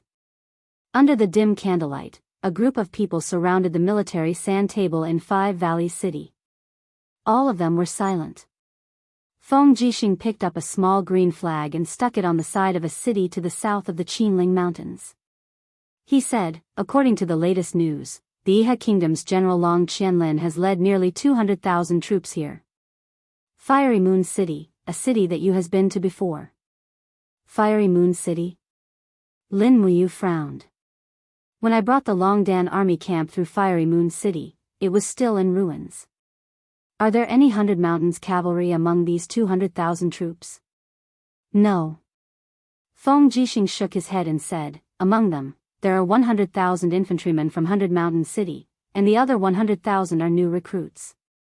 Moreover, Long Qianlin has been recruiting and training troops in Fiery Moon City, forming a triangle with Sunset City and 100 Mountain City to confront the Empire's 3 passes in the Qinling Mountains. New recruits? Qin Yin was slightly startled. Her eyes were as clear as water as she looked at the map on the sand table. Could it be that Qin Yi has decided to give up on Long Qianlin? Who is in charge of the 100 Mountain City's main force, the 100 Mountains Cavalry? It is said that Ji Yao and Yi Xuanhuan are in charge together. Is that so? Qin Yin couldn't help but laugh. Ji Yao is an idiot, yet he dares to command an army. Qin Yi is really muddle-headed, to actually hand over his trump-card army to Ji Yao. Xiang Yu stood up and walked to the side of the sand table. From the Iha Kingdom's deployment, they don't seem to have any defenses against the demon race. Instead, they are eyeing the Empire's Earth Star province covetously. It seems that the Iha Kingdom has most likely reached some kind of agreement with the demon race. Once we fight the demon race head-on, the Iha Kingdom will definitely take advantage of the situation to launch a sneak attack on the 3 passes and then head north to swallow up a large portion of our Earth Star province. How many soldiers are there in the Earth Star province? Lin Muyu asked. Less than 50,000. Tang Lan, who had been resting with her eyes closed, opened her eyes and said indifferently. Su Muyin muttered to himself, Your Highness, we must send a general with both civil and military skills to guard the 3 passes. Otherwise, if the 3 passes are lost, the Empire will fall into a passive position. Who should we send?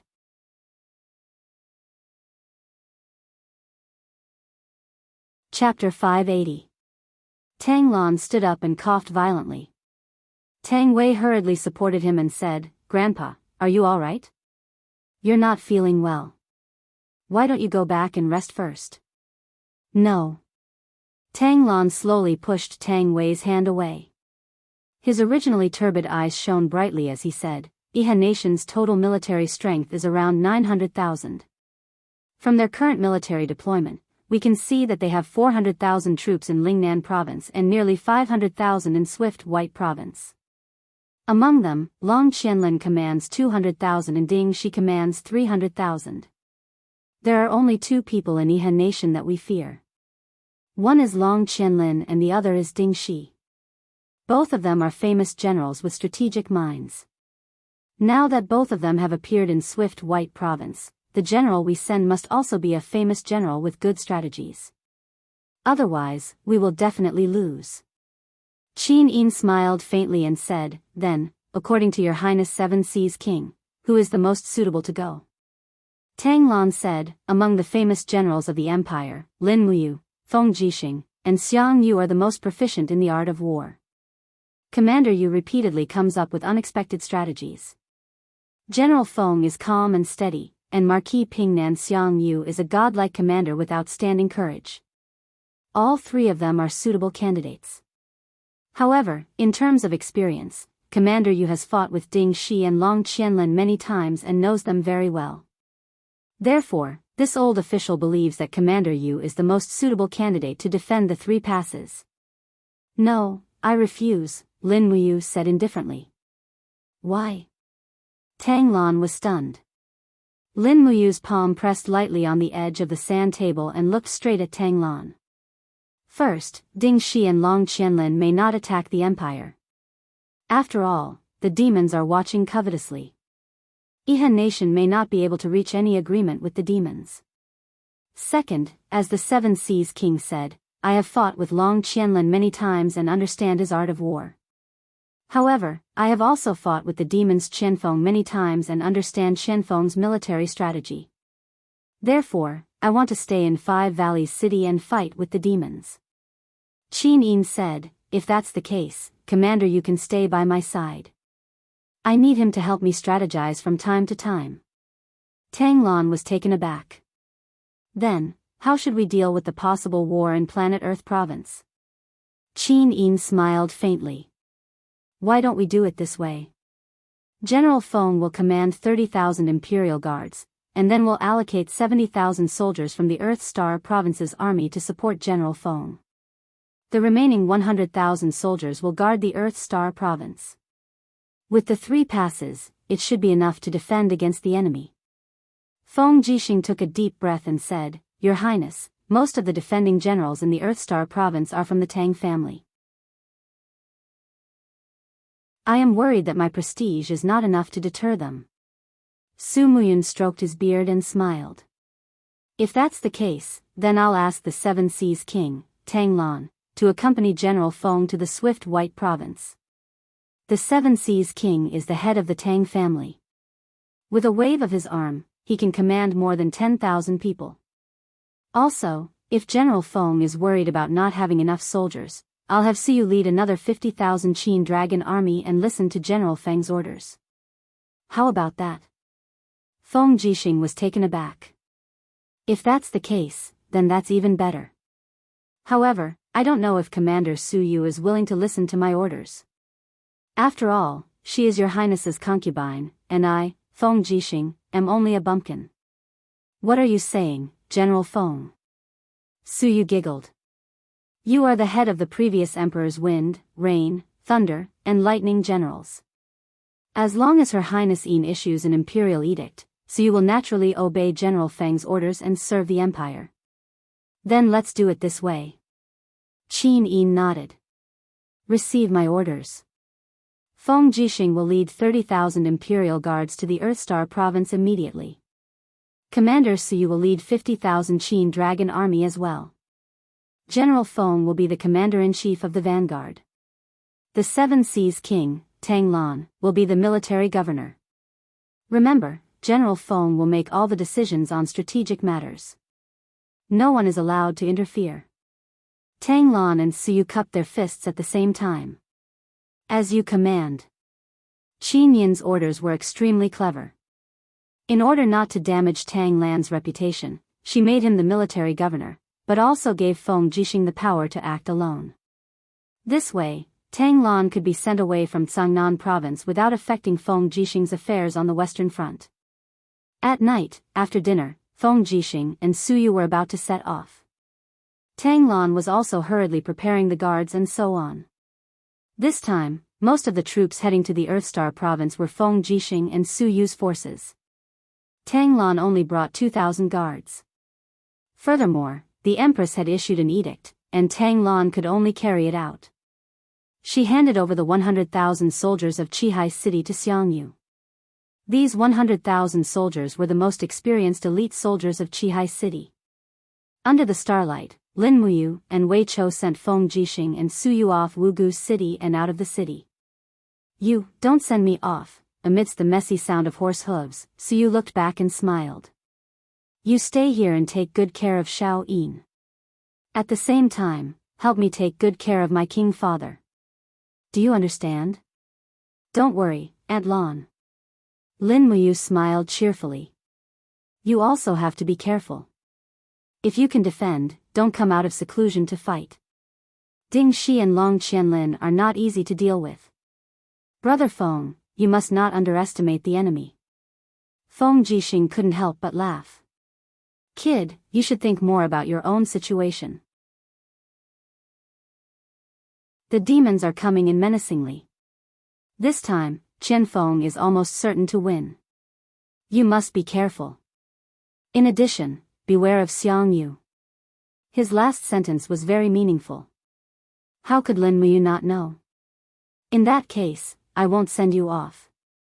Lin Muyu spurred her horse forward and raised her palm. Feng Jixing smiled knowingly. Both palms struck together. Lin Muyu said, Good brother, you must come back alive. Feng Jixing nodded. You too. Watching Feng Jixing, Su Yu, and the others disappear into the night, Lin Muyu felt a sense of loss. Her elder brother, Feng Jixing, had always been protecting her. Now that Feng Jixing had left, it seemed that she could only rely on herself to defend the entire steel wall. There was a strong enemy like Qian Feng on the outside and a fierce general like Xiang Yu on the inside. Moreover, Xing Yifan was also there. The empire's god of war, Xing Yifan, a famous general who was ranked among the Soaring Clouds Pavilion's meritorious officials, was a wolf. He was chased away from Lanyan City by Qin Jin. Now that he had returned, the wolf's return was either to repay a debt of gratitude or to take revenge. Now, Lin Muyu still couldn't tell whether Xing Yifan had returned to repay a debt of gratitude or to take revenge. 3 days later, nearly 500,000 troops arrived at the steel wall. Lin Muyu led the 70,000 Dragon's Courage Legion to camp in the Unicorn Forest. Qin Yin's central tent was also set up within the Dragon's Courage Legion. The defense of the steel wall was handed over to the Marquis of Tranquil Sea, Yao Yuan, Su Long, Luo Xian, and the others. In the afternoon, the central tent was extremely gloomy. Everyone was silent. In the past 3 days, the demon army had already arrived at the east side of the steel wall, but they still didn't move. It was very puzzling. What are the demons thinking? Xiang Yu asked with a frown. Who knows? Situ-san said coldly. Lin Muyu stared at the map in the middle and said, It seems that Qian Feng doesn't plan to attack the steel wall. If he wanted to attack, he would have already advanced today. What is he thinking? At this time, a messenger flew in and said respectfully, Your Highness, the frontline military situation. Speak. Our scouts have found out that nearly 150,000 armor demons are slowly moving to the south of Cangnan province. They are currently crossing the river. In addition, we have seen many winged tribe members circling in the sky to investigate our military situation. However, they are flying too high for our arrows to reach. Understood. Continue to investigate. Yes. Lin Muyu stood up and slowly moved her hand on the map. She suddenly pointed to the south of the river and asked, Where is this place? It is not marked on the map. Su Jiantao cupped his fists and said, reporting to Commander, This is a mountainous area. It is rugged and difficult to traverse. Even hunters rarely pass through here. Therefore, it is tacitly recognized as a hindrance on the map. What if it is the armor demons? Lin Muyu said, With the strength of the armor demons, can they cross this mountain range? Yes. Xiang Yu's eyes turned cold. Commander Yu, are you suspecting that the demons will attack from the mountain range? Yes, the demons are different from us. They don't have too many supplies. As long as the armor demons attack with their blades and shields, they can form a strong fighting force. I suspect that they don't want to attack the steel wall at all. Instead, they want to go around the steel wall and fight us at the edge of the unicorn forest. If that's the case, the steel wall we spent 500 million gold coins on will be useless. With that, Lin Muyu pointed to a location on the map and asked, "What is this valley called?" Lin Valley. Su Jiantao said in a deep voice, "It's a valley full of white leaf trees." The terrain of Lin Valley is very complex and open. To the north of Lin Valley is Daojiang, and to the south is Qinling Mountains. It's less than 20 miles away from the Sword Garret Fortress guarded by the Iha Kingdom. If we choose to fight the demons in Lin Valley, the cavalry of the Iha Kingdom in Sword Garret can arrive in an hour. Xiang Yu's face turned pale. It can't really beat Lin Valley, right? That's right. Lin Muyu's fingers lightly stroked the map as she said, "Your Highness, we must immediately send troops to Lin Valley and guard the valley entrance. We cannot let the demons march straight in. Otherwise, if 300,000 demons were to attack the plains at the same time, even the gods would be unable to save us." "Yes." Qin Yin said, "Send 300,000 soldiers to guard the Lin Valley. Construct the strategic fortifications. Xiang Yu's army will lead the way, the Iron Blade Army in the center, Su Long's army in the north, the Godly Might Army in the south, and the Valiant Dragon Army in the rear. Move out immediately." "Yes." Inside the Qihai city camp, a group of people cursed after learning of the situation. "What does your highness mean by having our Qihai city army in the center? Do you want us to be cannon fodder? Damn it, why is the Longdan army camp in the rear? Aren't they called the strongest army of the empire? Why is the strongest army in the empire in the back? We don't accept this. Your highness is too biased towards Lin Muyu. This is unfair. Marquis Jun, how can you swallow your anger?" Facing the indignant generals, Xiang Yu sneered, "You are soldiers of the empire. Just follow orders. Plus, do you really think we are cannon fodder just because we are in the front? Just wait and see."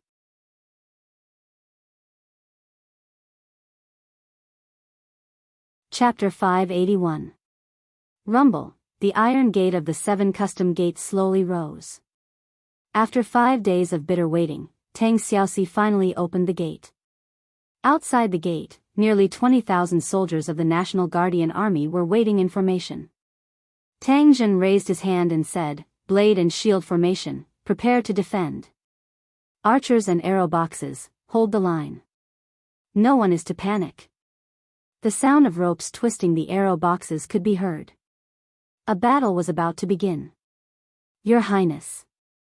The saintess of the demon race, Linghu Yan, dressed in a red dress, rode her horse to the side of Tang Xiaoxi and said respectfully, "The warriors of the demon race are ready. As long as the 7 Seas City army inside the gate shows any disobedience, our Fox Clan Iron Cavalry will cooperate with the National Guardian Army to kill them. No matter how many of them come, they will all die." Sporadic snowflakes fell from the sky. Tang Xiaoxi's delicate face had a trace of worry and said, "Don't act rashly. The people inside the gate are all soldiers of my Tang clan. Don't make a move unless it's absolutely necessary. Let me go and say my farewells first." "Yes." Tang Zhen also cupped his fists from afar. At this moment, the sound of hooves could be heard from inside the fortress. A row of 7 Seas City cavalry carrying the Purple Flower Empire's war flag rushed out. The person at the front was wearing a golden armor and looked very familiar. It was Lu Zhong. His 2 sons were also wearing armor and followed closely behind him. Hundreds of cavalry came out in a line, and in the blink of an eye, they lined up in front of Tang Xiaoxi. "Shoot at the foot of the formation," Tang Zhen ordered loudly. Among the National Guardian Army, a divine archer drew his bow and shot a sharp arrow into the distance. Pa! The arrow hit the ground and the feathers trembled. Immediately, Lu Zhong's cavalry stopped moving forward. If they took another step forward, it would mean the start of a battle. This might not be a good thing for anyone. Lu Zhong spurred his horse forward and cupped his fists from afar. Subordinate Lu Zhong greets Fu Guojunju. With her amazing cultivation, Tang Xiaoxi was naturally not afraid of Lu Zhong. She led Tang Zhen and Ling Hu Yen to the front and said, "Uncle Tianji, what has happened in the Seven Seas province? Why can't all the divine halls be contacted? Why hasn't there been a single reply from the Empress Palace? Is the Seven Seas province really going to change its banner? Princess Shi, you've misunderstood." Lu Zhong raised his arm and pointed at the purple flower emblem on his collar. "Princess Shi, look. We're still soldiers of the Empire, and we definitely won't have any thoughts of betrayal.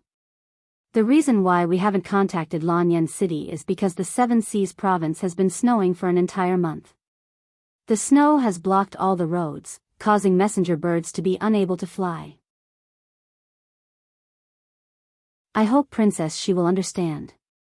"Oh, I see," Tang Xiaoxi sneered in her heart. The Seven Seas province wasn't like Cloud Province and Heaven's Pivot Province with undulating mountains. More than 70% of the land in the Seven Seas province was plains.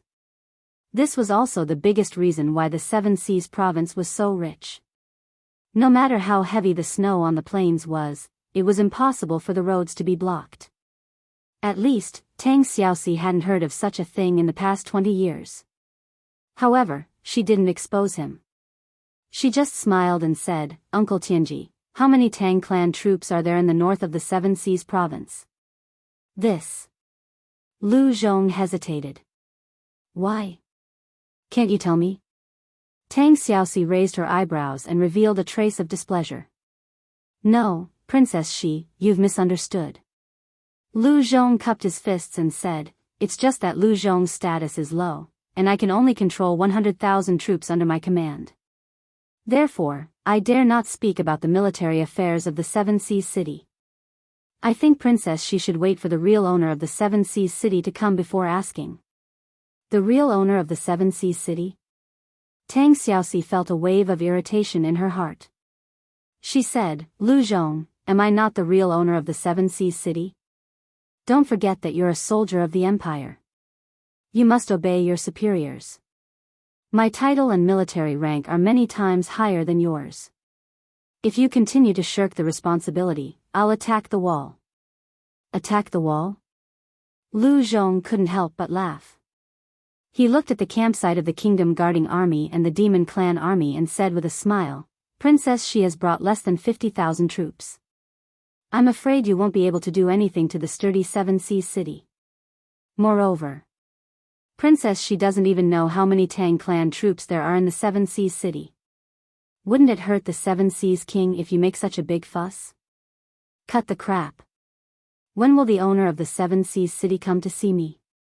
"Very soon. Please wait for a while, Princess." "Humph." Tang Xiaoxi was so angry that her chest was heaving up and down. The national suppressing whip in her hand was even faintly glowing with flames. If the people in the Seven Seas City didn't come out after a while, she might really start a massacre. In less than 30 minutes, a large number of troops came out of the Seven Seas City.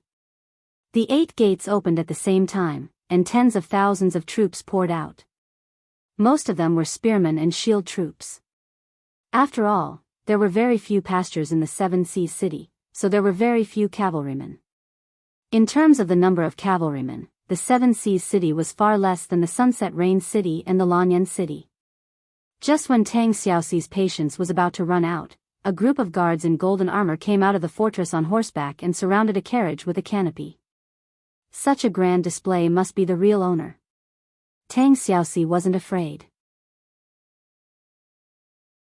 She urged her horse forward and waved the national suppressing whip. A strong wind swept out and rolled up the curtain of the carriage. She said in a low voice, "Come out and let me see who you are." Inside the carriage, a hand with burn marks was holding the hood. The person inside the carriage bent down and said with a smile, "Sister Xiaoxi, why is your temper getting worse and worse?" "Ah," Tang Xiaoxi was shocked. Looking at the seriously burned person in front of her, she still recognized him. It was Tang Lu. The Tang Lu who was said to have been assassinated was actually not dead.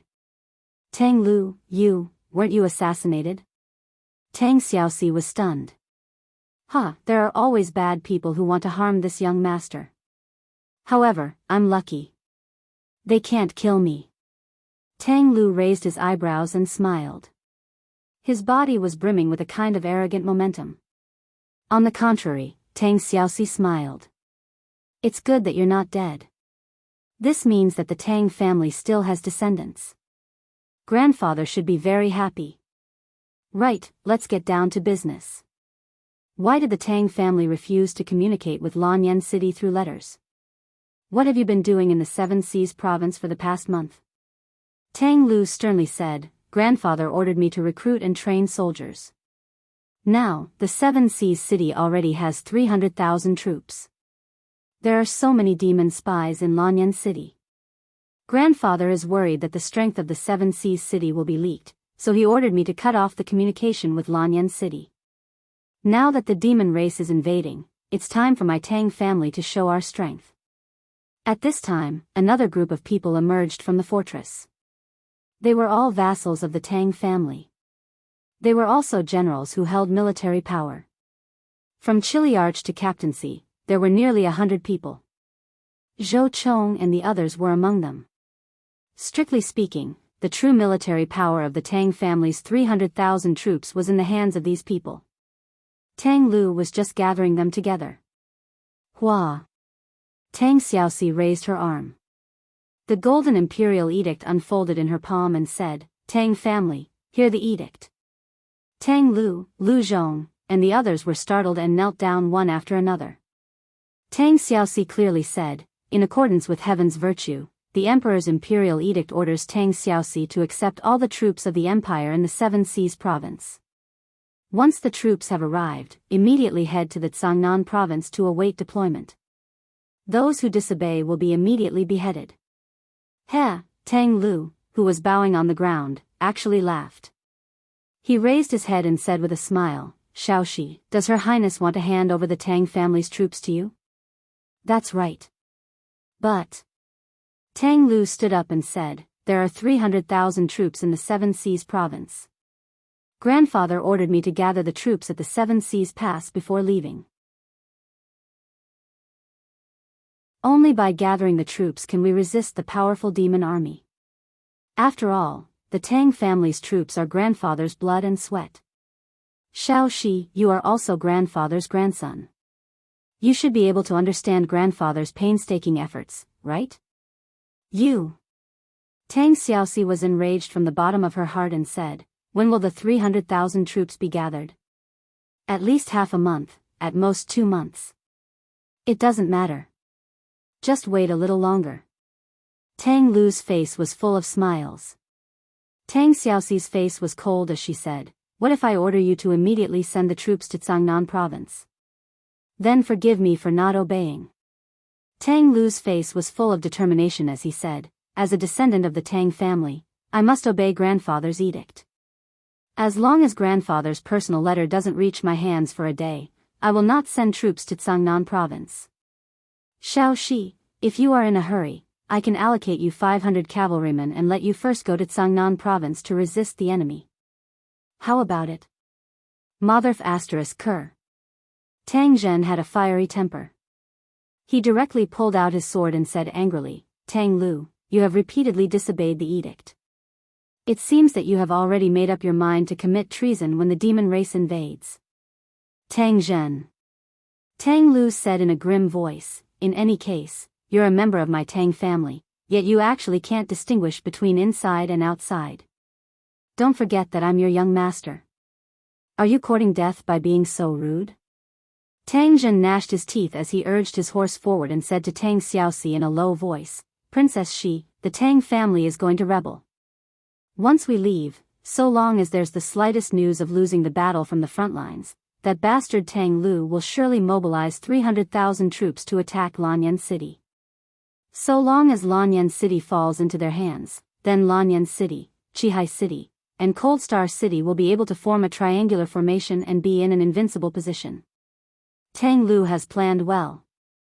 Tang Lu, that bastard. Tang Xiaoxi gritted her teeth as she suddenly spurred her horse to turn around and said, Tang Zhen, let's go. Mobilize all the troops in the endless forest. I want to defend Lanyan City for Shao Yin once more. Yes. As he watched Tang Xiaoxi and the others turn around and leave, Tang Lu couldn't help but take a deep breath and say, how dangerous. I was almost unable to endure the pressure. Tang Xiaoxi and Tang Zhen are being overbearing, and I'm afraid this matter won't end well. What should we do? Lu Zhong cupped his fists and said, young master, don't worry. The kingdom garrison army only has a total of 50,000 to 60,000 troops, and coupled with the demon race and barbaric race, it would absolutely not exceed 250,000 troops. They're just a motley crew. So long as we send out the 47,000 Seven Seas cavalry to charge into the battle, I guarantee that not a single one of them will be left alive.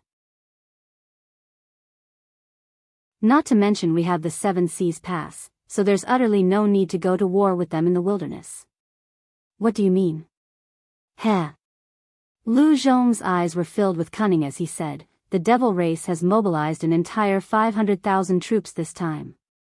How could Lin Muyu, Feng Jixing, and the others possibly resist them? Not to mention that the Yihe kingdom is ready to make a move, and Qin Yi has always had the intention of establishing hegemony and wholeheartedly wants to retake the North Ridge. So, Qin Yi will surely be unable to pass this hurdle. Once the front lines fail, then Tang Xiaoxi will surely dispatch the demon race's troops to reinforce Qin Yi. Coupled with Su Muyun's always harboring ulterior motives, we just have to wait, and we'll be able to wait for a situation where the world is divided into 5. Tang Lu couldn't help but roar with laughter. I have Count Tianji, it's truly like adding wings to a tiger.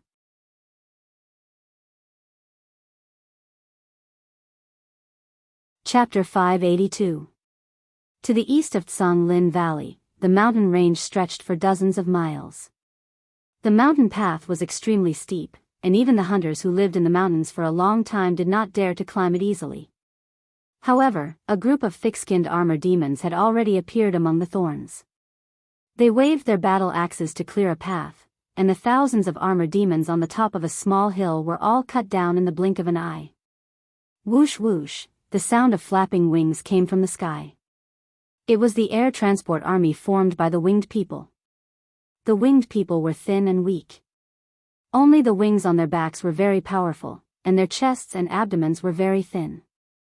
A winged people could only carry less than 15 kilograms, but 7 or 8 winged people in the air each had a rope tied to their legs. Together, they pulled a high-level demon over the mountain range, and more winged people appeared in the air.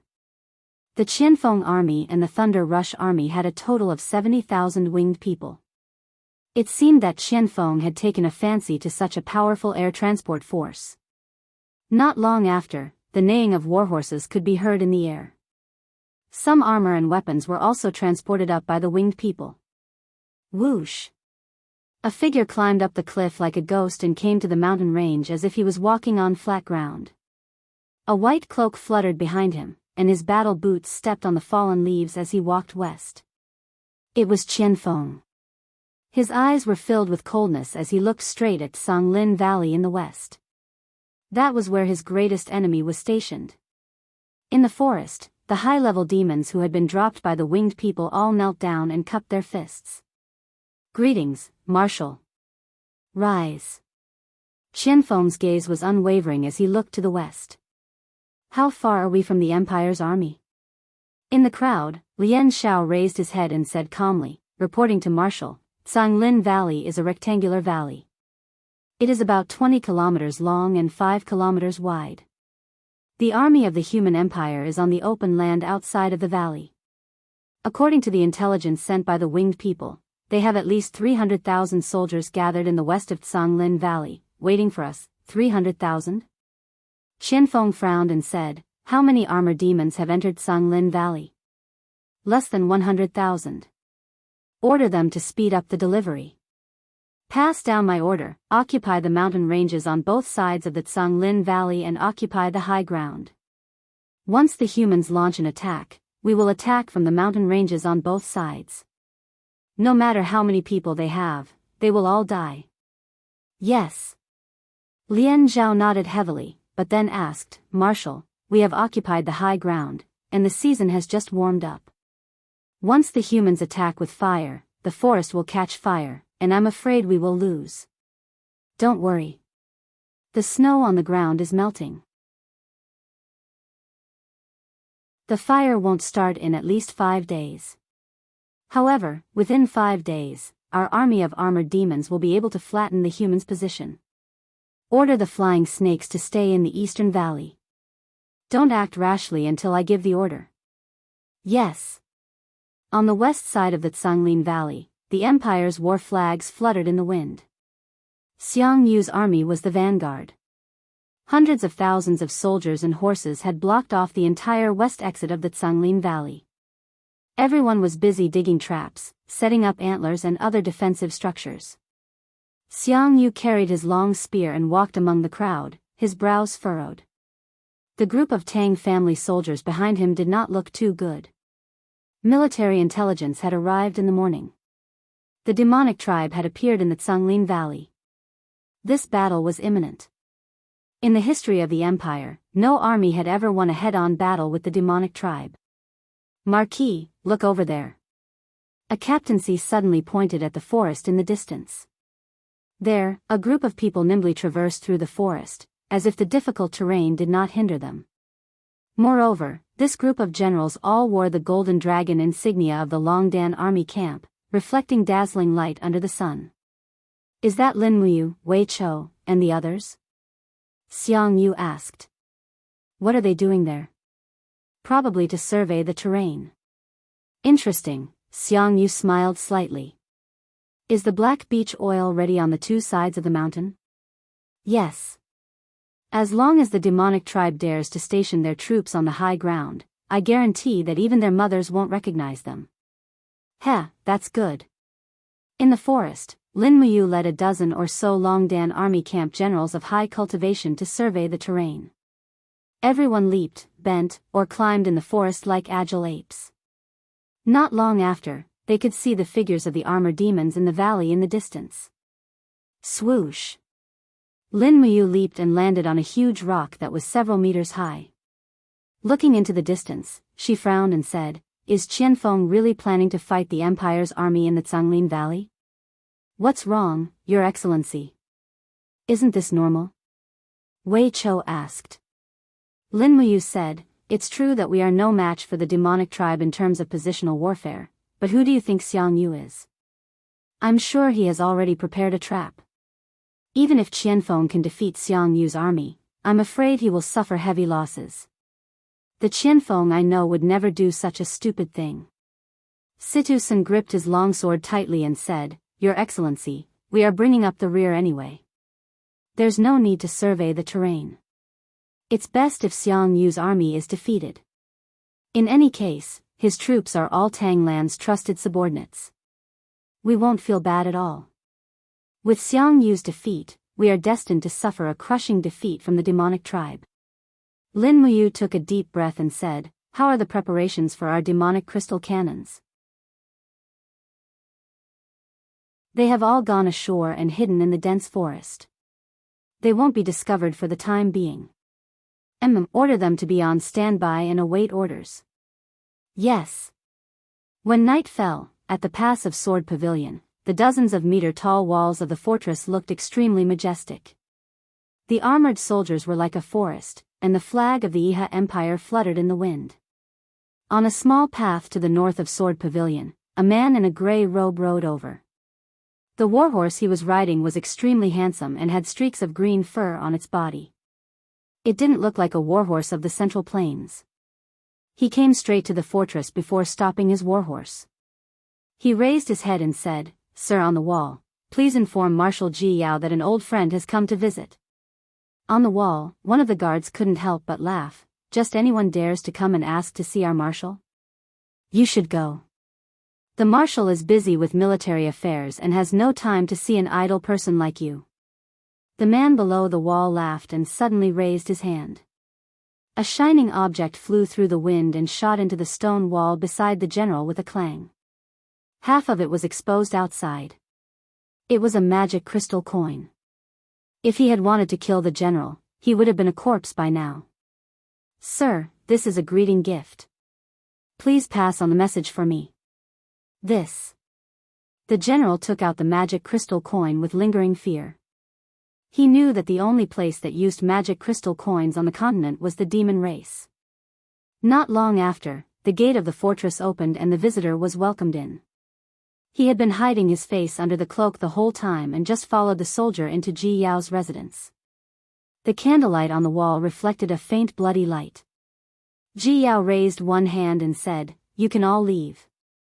I want to talk to the honored guest alone." "Yes, Marshal." After everyone left, the gray robe lifted his cloak and revealed an extremely handsome face. It was Qian Feng. He cupped his fists and smiled. "Qian Feng of the celestial race greets Marshal Ji Yao. Marshal Qian Feng is too courteous." Ji Yao stood up, clasped his hands, and bowed. "I wonder what brings you here today, General Qian Feng?" Qian Feng said, "I have an agreement with Marshal Ji Yao to divide the territory of the Qin dynasty." "Oh? What do you mean?"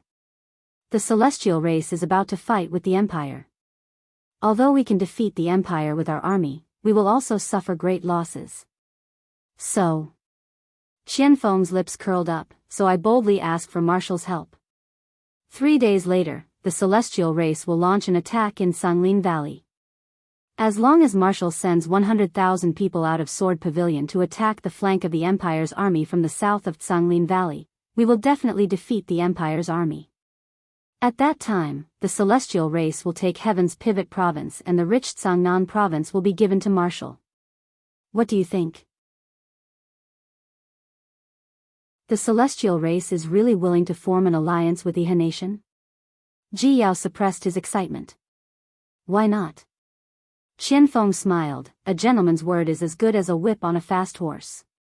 As long as Marshal Ji Yao gives the word, the celestial race will launch an attack in 3 days. It will be a once-in-a-lifetime opportunity. As long as Marshal sends the troops, you will be able to establish an immortal merit. I, Qian Feng, hereby swear that the celestial race will not offend your army in this battle. You can chase the Empire's army to your heart's content." Ji Yao took a deep breath and said, "If that's the case, thank you, Marshal Qian Feng. Let's drink and chat merrily after we destroy the Empire." "All right, then. I will dismount and go back to arrange the battle." "Yes, forgive me for not seeing you off." As soon as Qian Feng left, 2 people walked out from a dark corner of the room. One was Yi Xuanhuan, the other was Qin Huan. The demon race is vicious. Making a deal with the demon race is like asking a tiger for its skin.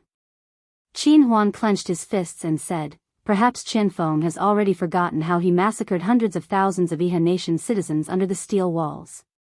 Yi Xuanhuan smiled. "Marshal Ji doesn't really believe Qian Feng, right?" Ji Yao smiled. "How could that be?" "Just as His Highness said, making a deal with the demon race is like asking a tiger for its skin." "Humph, no matter what Qian Feng says, we will bide our time. It won't be too late to attack when a heaven-sent opportunity appears." Qin Huan said, "This matter is up to Marshal Ji. I believe that Imperial Father's judgment in appointing you as Marshal is not wrong." "Oh right, will Divine Monarch Huo Wu fight with us?" "Yes, this is what she has promised." "Yes, that's for the best. Prepare all the heavenly book embryos, Divine Monarch Huo Wu's power, and our hundreds of thousands of soldiers. Once we come out of seclusion, it will be the end of the Empire." He. Ji Yao's face was full of pride as he said, "It's best if we can kill 2 birds with 1 stone, destroying the Empire and injuring the demon race at the same time. At that time, we will unify the continent's 12 provinces and rebuild the glorious Empire. Everyone will be collectively known as the Empire, and His Highness will be the true heir." Qin Huan also smiled. "Imperial Father will not neglect Marshal Ji and will definitely not omit the matter of conferring the title of king." "Ah. Ha ha ha ha. Come, let's have a drink first."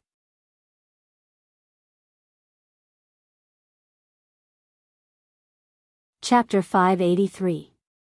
At dusk the next day, the last golden rays of the setting sun shone on the pillars of the main hall of Bailing City, reflecting rays of golden light. In the main hall, a group of officials stood in great numbers, and the commander-in-chief, Qin Yi, wore a golden dragon robe and sat on the throne. During the Iha nation's uprising, Qin Yi raised the banner of all living beings are equal, and people are benevolent. Now, his health was deteriorating day by day, and his desire to ascend to the throne was growing stronger. Commander-in-chief, an envoy from the Empire, an attendant said loudly. An envoy from the Empire? Qin Yi frowned, and said, send it in. Yes. Not long after, a woman walked in. It was Qin Yin's personal female official, Shangguan Jingyue. Shangguan Jingyue's figure was graceful, and she leisurely walked forward. After giving Qin Yi the etiquette of an empire's lady, she said, Commander-in-Chief Qin Yi, this is a letter written by Her Majesty the Empress herself. It's a letter to your family. Bring it up, Qin Yi said without looking sideways. The attendant presented Qin Yin's letter to Qin Yi. Qin Yi opened the letter, and lines of beautiful handwriting came into view. Qin Yin's calligraphy was passed down from Qin Jin, and could be said to be the best in the empire. However, Qin Yi hated these lines of beautiful handwriting. Only when he saw these words did he finally calm down a little. Uncle, Qin Yi respectfully sends her regards. Now that the demon race has made a comeback and swept across Cangnan with an army of 500,000, the demon emperor, with Qianfeng and Lei Chong as his commanders, is determined to obtain the Central Plains. The empire and the Iha nation are interdependent, and I hope that uncle can let bygones be bygones, dispatch troops to the Sword Pavilion, and join the army of the empire to annihilate the demon race, Qin Yi. Ha ha ha ha. Qin Yi couldn't help laughing, and his eyes were cold. He looked at Shangguan Jingyue and said, your empress has famous generals like Feng Jixing, Lin Muyu, and Xiang Yu under her command. She can expel the demon race with one hand, so why does she need the help of the Iha nation?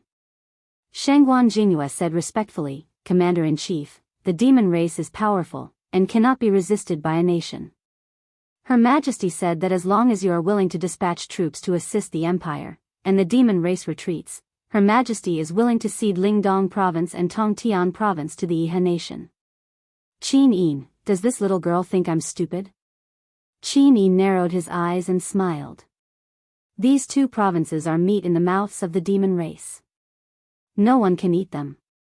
Rather than giving such insincere conditions, why don't we change the conditions of the alliance?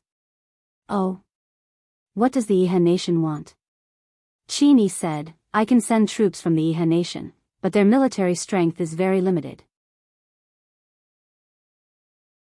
Furthermore, they are in dire need of soldiers. How about this? The Iha nation sends 200,000 troops, and the empire must give me 1 billion Jinin coins, plus the 4 southern prefectures of Cangnan province. How about it? If Qin Yi is willing to agree, you can sign the credence. Someone, draft the credence. Yes. The so-called credence was a letter of negotiation between nations. Once it was signed, it couldn't be violated. Otherwise, it would be a violation of the credibility of the nation. Shangguan Jingyue stood there quietly like a fairy. Not long after, an official came to Shangguan Jingyue with 2 scrolls of credence and said with a smile, Madam Envoy, please sign it. As long as you sign it, the Commander-in-Chief will definitely send troops. Shangguan Jingyue looked up at Qin Yi and said, the Empire and the Iha nation are interdependent. I hope that the Commander-in-Chief will consider the big picture and fulfill his promise. Don't let Her Majesty down. Don't worry. Thus, Shangguan Jingyue signed it. Qin Yi also waved his brush and kept one of the credence for the national treasury. He gave the other to Shangguan Jingyue and said, go back and tell Qin Yi that I will immediately send a letter to Marshal Ji Yao. He will naturally act according to the circumstances. Yes, then this little girl will take her leave. Shangguan Jingyue slowly left the hall. When she came outside, a few imperial attendants came forward and said, Madam, has the Prince of Jinan already agreed to send troops? No. Shangguan Jingyue smiled faintly and said, what a good acting according to the circumstances. Let's go, His Highness is still waiting for our news. Yes. acting according to the circumstances? In the Longdan army camp, Qin Yin couldn't help but laugh. I'm afraid that this uncle of mine won't tell anyone the truth, right? To put it nicely, it's acting according to the circumstances. To put it bluntly, I'm afraid that he doesn't want us to have any chance of winning the battle with the demon race. He still wants the Empire to give them 1 billion Jinin coins. It's simply wishful thinking. At the side, Lin Muyu said, the troops of the demon race are increasing in Songlin Valley. The battle will definitely start within 3 days. I wonder how the preparations of the front, middle, left and right armies are going? Qin Yin looked up. The group of generals were solemn. Xiang Yu cupped his fists and said, reporting to your highness, the front army of 150,000 soldiers is ready for battle. We have dug nearly 3 miles of pits. As long as the demon race comes, we can use the pits to kill 20,000 armor demons. We have also prepared black beech oil and arrow boxes. This time, we are well prepared. Even if the demon race army comes, we have a good chance of winning. Luo Xian had already been appointed as the commander of the Iron Blade Army by Su Muyun. He also cupped his fists and said, the Iron Blade Army has 100,000 elite soldiers guarding the Middle Army. Your Highness, please rest assured. Following that, Su Long also indicated that the preparations were complete. On the contrary, Xing Yifan was leisurely drinking his tea with a faint smile on his aged face. He said, there are thousands of winged people hovering above the Empire's army. I'm afraid our every move is under their observation. Since we have made so many preparations, Qian Feng is not a fool. He will not take the initiative to enter our pit. I think, General Xiang, you should make preparations in advance to fight in the wilderness. Choose the battlefield and set up the army formation. This way, you still have a chance of winning. Xiang Yu nodded. Yes, thank you for your advice, Divine Marquis. I will. Everyone was silent for a while. Lin Muyu asked, has there been any news from Shaoxi? Where are the troops of the Seven Seas City? How many troops do they have? Shangguan Jinghua said, Princess Xi's letter arrived in the afternoon. The Seven Seas City's troops have all been dispatched. There are more than 300,000 of them. However, they refuse to go to Cangnan province. They said that unless they see the letter from the Seven Seas King, Tang Lan, they can only guard the Seven Seas Pass. They actually dare to disobey His Highness's orders? Su Muyun suddenly stood up and said without anger, are the people of the Seven Seas City rebelling? Qin Yin smiled. Grandfather, don't be angry. I believe they don't mean that. It's just that Tang Lu is in the Seven Seas Pass and has the Tang Sex Iron Order. In addition to his special status, I'm afraid that the Seven Seas Army will not listen to his orders. Lin Muyu said coldly, wait until we finish fighting the demon race, then we'll take care of them. At the side, Xiang Yu's expression was somewhat ugly. After all, he was the son-in-law of the Tang clan. Qin Yin asked again, is there any news from General Feng? They just arrived at Black Pine Pass not long ago. They are currently arranging the garrison, Su Yun said. And, that's good, the bright moon shone on the icy Qinling Mountains as a cold wind howled past Ink Pine Pass. Although it was already spring, the nights at Ink Pine Pass were unusually cold. The fortress could only hold 50,000 men at most, and the rest had to be stationed outside the pass. As a result, the Zither Dragon Army, Imperial Army, and Tang Shi's army set up camp to the north of Ink Pine Pass, their banners flying for dozens of li snow continued to fall on Black Pine Pass. When it landed on one's skin, it was indescribably cold. Feng Jixing gently rubbed his palms to warm himself up. Su Yu, who was beside him, used a coarse crystal telescope to look into the distance. She saw the lights in the direction of Fiery Moon City, and Long Qinlin's barracks stretched as far as the eye could see. They were too close to Black Pine Pass, so much so that they could reach Black Pine Pass in just 4 hours. We only have a few 100,000 troops. Su'er pouted and said, Long Qianlin and Ding Shi have nearly 500,000 soldiers in total. If the two of them want to attack Ink Pine Pass, can we really stop them? Feng Jixing's king's battle flame surged around his palms to warm himself. He smiled and said, Long Qianlin and Ding Shi should also understand that if the lips are gone, the teeth will be interdependent. Once the demon race attacks, the Iha country will not be able to stay out of it. They will not attack first. Even if they do, Black Pine Pass is so strong that they will not be able to take it in a short time. Suyu looked into the distance. We can only do this. I hope the battle with Xiao Yin will go smoothly. Don't worry. With you helping her, even if they cannot win, they will not lose miserably. At this time, Tang Shi, who was clad in crimson armor, walked up to the top of the fortress and said with a smile, Commander Feng, Commander Su, the rations and armaments have all been prepared. It's enough for us to stay here for more than 2 months. Good. Commander Tang Shi, thank you for your hard work. It's nothing. It's my duty. Duke Lan.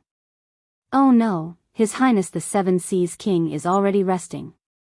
You two should also rest early, right? Okay. Feng Jixing took another deep look at the vague shadows of Fiery Moon City in the night. His brows gradually furrowed. Deep in his heart, he believed that Ding Shi and Long Qianlin wouldn't advance, but he had a premonition that Ding Shi and Long Qianlin would definitely not let go of such a great opportunity to retake the 3 passes of Qinling Mountains. Tuck, tuck, tuck, a group of light cavalry galloped straight into Fiery Moon City under the moonlight. The general at the front wore 3 gold stars on his collar. It was Ding Shi, one of the 7 marshals of the Iha country. Marshal Ding Shi has arrived. The guard shouted. On top of the city wall, a man leaped down. To him, the 15-meter-tall city wall seemed like child's play. His feet stepped on a vortex of battle chi as he floated down to the ground, completely unharmed.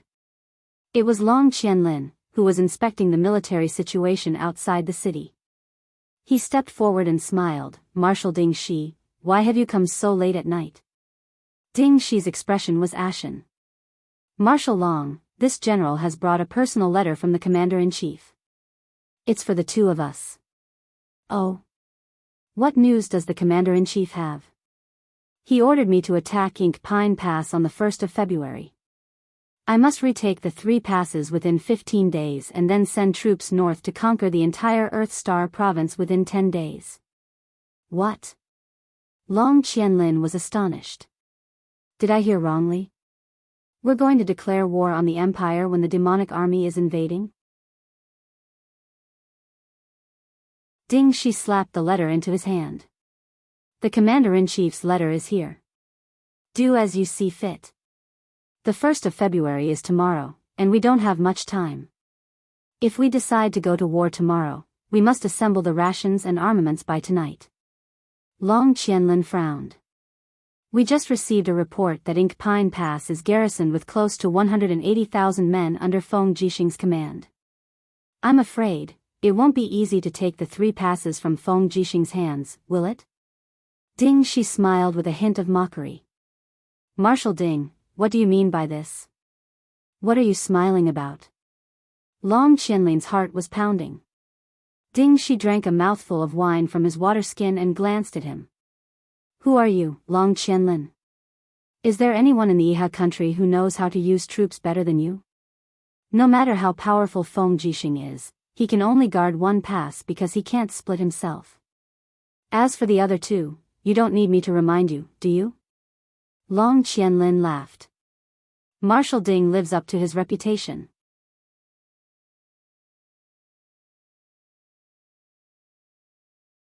Chapter 584. Wazile. Pan Toad. In the jungle of Tsunglin Valley came the unknown sounds of armor demons. Humans could not understand the sounds of armor demons, even many advanced demons could not understand the sounds of armor demons. After all, this kind of fierce beast was a real monster hatched from worm nests. Their innate language could not be easily understood by other races. In the east of a cliff covered with moss, dense armor demons were chopping trees with blunt weapons. As a result, trees were chopped off one after another and fell down. In the bamboo woods not far away, many armor demons were chopping bamboo woods. These bamboos had been growing in the deep mountains for many years. The diameter of the bamboo pipes was almost 30 centimeters thick and very tough. Pan-toed. An armored demon wearing the emblem of Chiliarch raised his spear and exclaimed loudly as he stepped forward and kicked the butt of a slower armored demon. That armored demon fell to the ground as he turned around and roared furiously. Unexpectedly, the Chiliarch also opened his bloody mouth and roared, releasing a strong bloody smell. In a split second, that young armored demon was scared out of his wits and dared not resist anymore. It seemed that in the world of armored demons, the one with the louder voice was the most powerful one. Huh, what a bunch of idiots. On a rock dozens of meters away, Qian Feng was supervising the work with a group of high-level demons.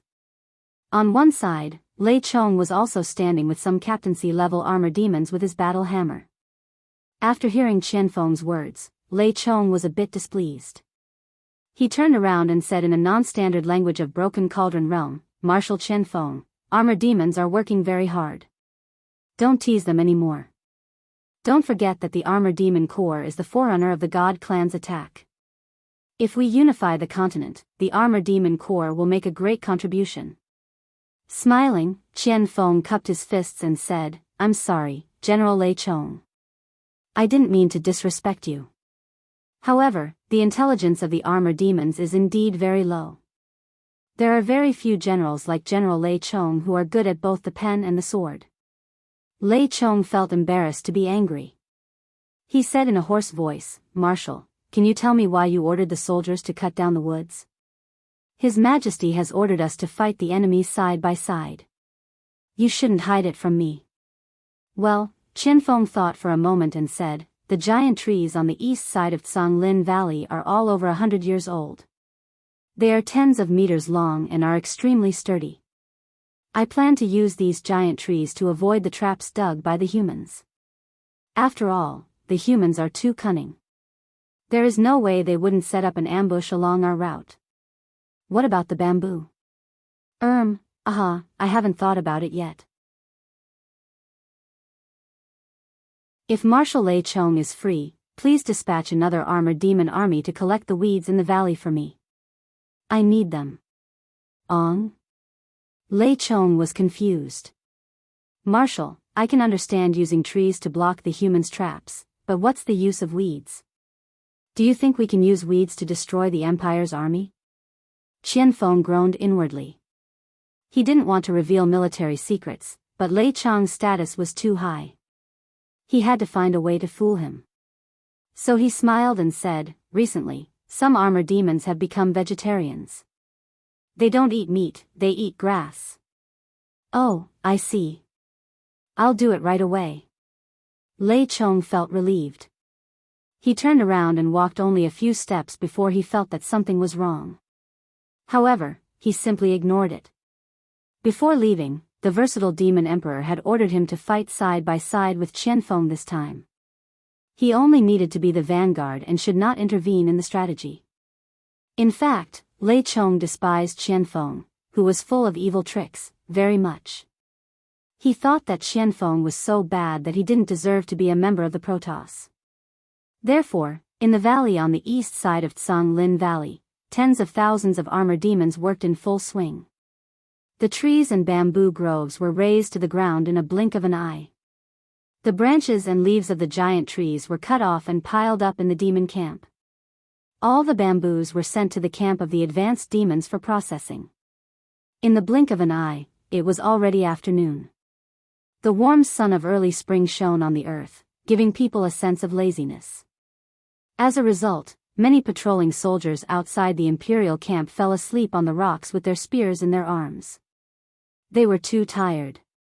Many of them had run all the way from Lanyan City to Songlin Valley on their own feet. They were already exhausted. Outside the central tent, a group of soldiers stood guard. There were people from the Valiant Dragon Army, the Steel Blade Army, and the God Might Battalion.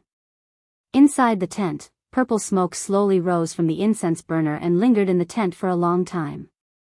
Beside the huge sand table, Lin Muyu and Xiang Yu stood facing each other, while Su Muyun, Jin Yifan, and the other veteran generals sat at the side. Empress Qin Yin was dressed in a well-ironed female military uniform of the empire with a golden cloak behind her. She looked at the crowd and said, "It's been 3 days, and there hasn't been any movement from the demons. What are they thinking?" "It's not that there hasn't been any movement," Lin Muyu replied. "Oh." Lin Muyu pointed to the east side of Lin Valley on the map and said, "The spies of the Longdan army camp have obtained the latest military intelligence. Lei Chong and Qianfeng are leading the armored demon legion to cut down the forest in this location." "Cutting down the forest?" Xiang Yu frowned and said, "They must be crazy. Why are they cutting down the forest? Don't tell me they want to build a complete camp in Lin Valley?" "I don't think so." Lin Muyu smiled and said, "Qianfeng never does meaningless things, and it's the same this time. In addition, we also found out that the demons are collecting bamboo and weeds." "Bamboo and weeds?" Xing Yifan frowned and said, "What does Qianfeng want to do with bamboo and weeds?" "I don't know." Lin Muyu shook her head and said, "This time, I really can't guess Qianfeng's thoughts. Perhaps Qianfeng plans to use trees, bamboo, and weeds to win by surprise?" Xing Yifan narrowed his eyes and said, "Whether it's trees, bamboo, or weeds, they are all flammable things. In that case, as the vanguard, Lord Xiang Yu should prepare more materials to ignite the fire. In addition, provide the soldiers with water to extinguish the fire, and be ready to attack with fire at any time to deal with Qianfeng's strategy." Xiang Yu nodded and said, "Yes, thank you for your advice." Qin Yin said, "When do you think the demons will attack?" Xiang Yu smiled and said, Lin Valley has already gathered nearly 200,000 demon troops. Among them, the armor demons are the main force. The rest of the 300,000 troops are mostly distributed in the east of Cangnan Province and Lingdong Province. It seems that Qianfeng only plans to use 200,000 troops to fight us. As soon as they are prepared, the war will begin." Su Muyun said with the spear in his hand, "The armor demons are brave and can fight against 10. Even if they only have 200,000 troops, they can easily defeat our 300,000 troops in a field battle. Of course, the premise is that we don't use any tricks." Qin Yin smiled and said, "Grandfather, do you have any plans?" "No." Su Muyun shook his head and said, "My only hope is that Qin Yi will really send out his troops. The Yihan nation's army will leave Sword Pavilion and attack the demons' rear. This way, no matter how strong the demons are, they will definitely suffer heavy losses." "Yes, grandfather is right."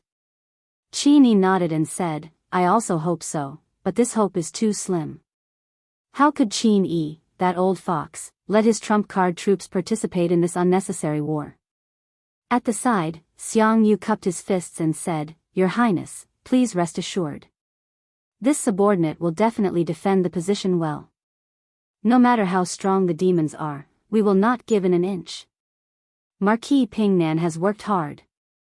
Situsen could not help but laugh and said in a low voice, "It's a pity that Xiang Yu's title is Marquis Pingnan and not Marquis Anong. Otherwise, we might really be able to win this war." Lin Muyu glared at him, indicating that he should not speak carelessly. After the afternoon meeting was dismissed, Lin Muyu returned to her camp. Wei Chou, Situ Sen, Situ Shui, and Fengxi followed her in. "Lord Commander."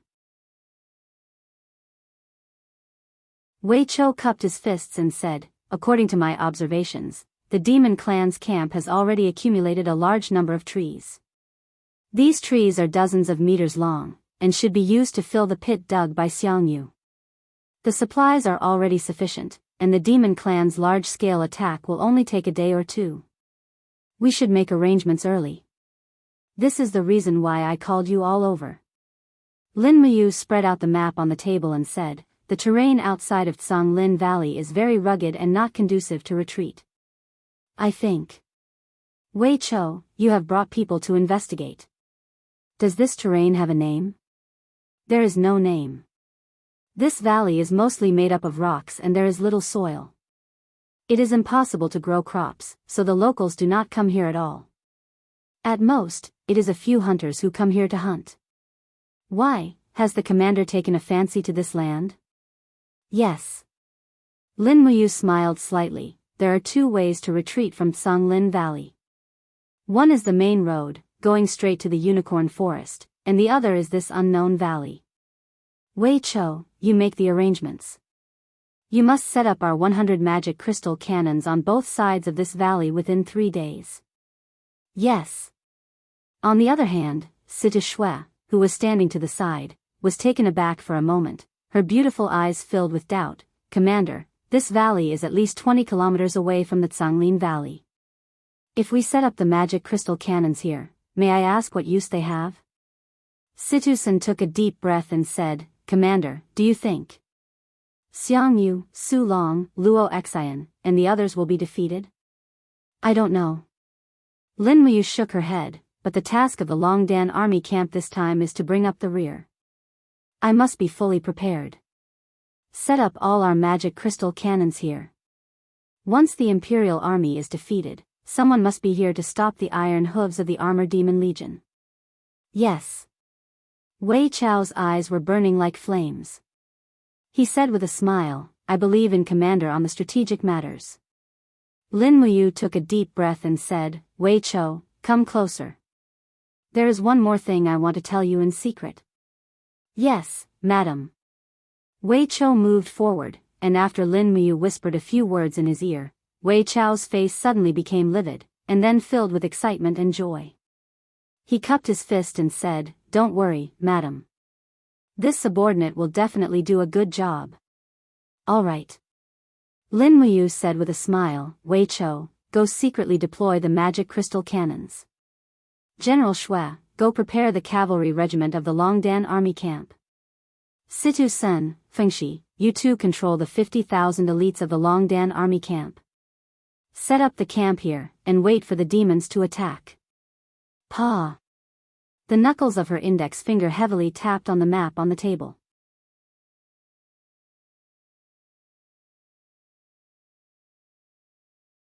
Chapter 585. On the 3rd of February, Songlin Valley was shrouded in thick fog.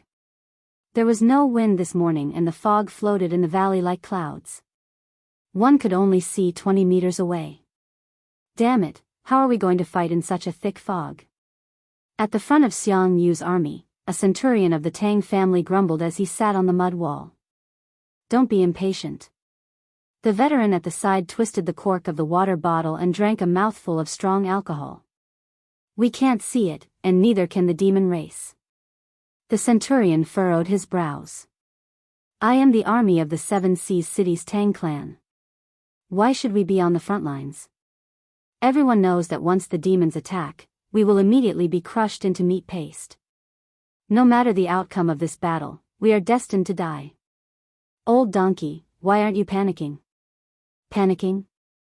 What's there to be afraid of? What's more, what haven't I experienced in my life? I was a mercenary before the age of 30 and roamed freely. After that, I joined the army and fought with the Tang army. I drank the strong liquor of Lingdong, killed the barbarians of the south, and slept with the women of the northern desert. My life has long been worth it. Now that I'm dying here, I can earn the name of a hero of the empire. Who knows, maybe the prostitutes that I've slept with in some tavern will see my name on the nation-guarding monument and never forget it for the rest of their lives. F***CK, the centurion was furious. You wily old fox, I knew I couldn't talk to you too much. Otherwise, your skin will get thicker and thicker. Old donkey chuckled. General, did you see the fog this morning? What's so interesting about fog?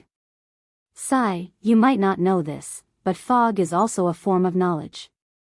Look, the fog this morning is flowing and not in patches, but in patches. This means that there must be a huge commotion in the distance. This fog is called ominous fog. I think nothing good will happen this morning. If the demon race doesn't attack, there will most likely be a spiritual beast attack. Humph. You old fart. Scram to the side and drink. Don't disturb this daddy's defense. Old Donkey Head laughed heartily as he carried his water bag and walked to the side of the 2-meter-tall wall. He looked into the dense fog in the distance and laughed with hazy eyes. He raised his head and continued to drink. The strong alcohol flowed down his throat, but just as he was enjoying this kind of happiness, he suddenly felt a chill at the back of his neck. Then, he lost consciousness. Poochie. A giant iron spear pierced through Old Donkey Head's neck and stabbed him into the wall. Even his neck was twisted and his head was about to fall off. It was a tragic death. God damn it.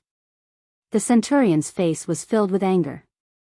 Sound the drums, the demons are coming. Roar, roar, roar, the roars of the armored demons could be heard from within the dense fog. Giant black shadows appeared one after another. Groups of armored demons were covered in armor and carried huge steel shields. Their faces were filled with killing intent. What was even more shocking was that behind the first line of armored demons was a group of armored demons carrying trees. 5 to 10 armored demons were carrying tree trunks that were dozens of meters long as they charged over. Release the arrows. The centurion's eyes were already bloodshot. At this moment, he was incomparably afraid. He knew that they couldn't win this battle no matter what. The armored demons had come prepared, so the traps at the back were definitely useless. Roar! An armored demon leaped over and swung its battle axe in the air, sending the head of a 10-man squad leader flying along with his helmet. Blood splattered everywhere. Everyone was dumbfounded. This time, everyone realized that not only did the demons have a shocking number, but the quality of their weapons and defensive equipment had also increased by a large margin. Behind the earth wall, the soldiers rapidly released arrows, but it was completely useless. The armored demons in the front row raised their shields high and blocked the arrows one after another. When they got close, they swung their swords and chopped down. How could the strength of ordinary soldiers resist the armored demons? In the blink of an eye, the first line of defense was directly broken through. The earth wall was smashed through by the armored demons one after another. It's over. General, what should we do? A corporal turned around and looked at the centurion with an ashen face. What else can we do? The centurion stared at him, but he saw an armored demon rushing over from behind the corporal. With a "pu" sound, the long spear pierced through the corporal's heart and sent his body flying. A pair of dark brown eyes glared at the centurion and roared angrily, "Gangbah." The centurion was scared out of his wits. He hurriedly pulled the reins of his warhorse and turned to leave. Whoosh! Behind him, the sound of a long spear piercing through the air could be heard. When the centurion turned around, he saw the last scene before his death.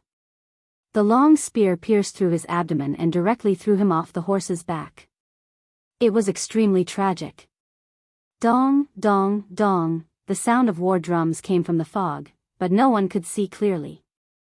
They could only hurriedly pick up their weapons to resist the enemies in the fog. Avoid the traps.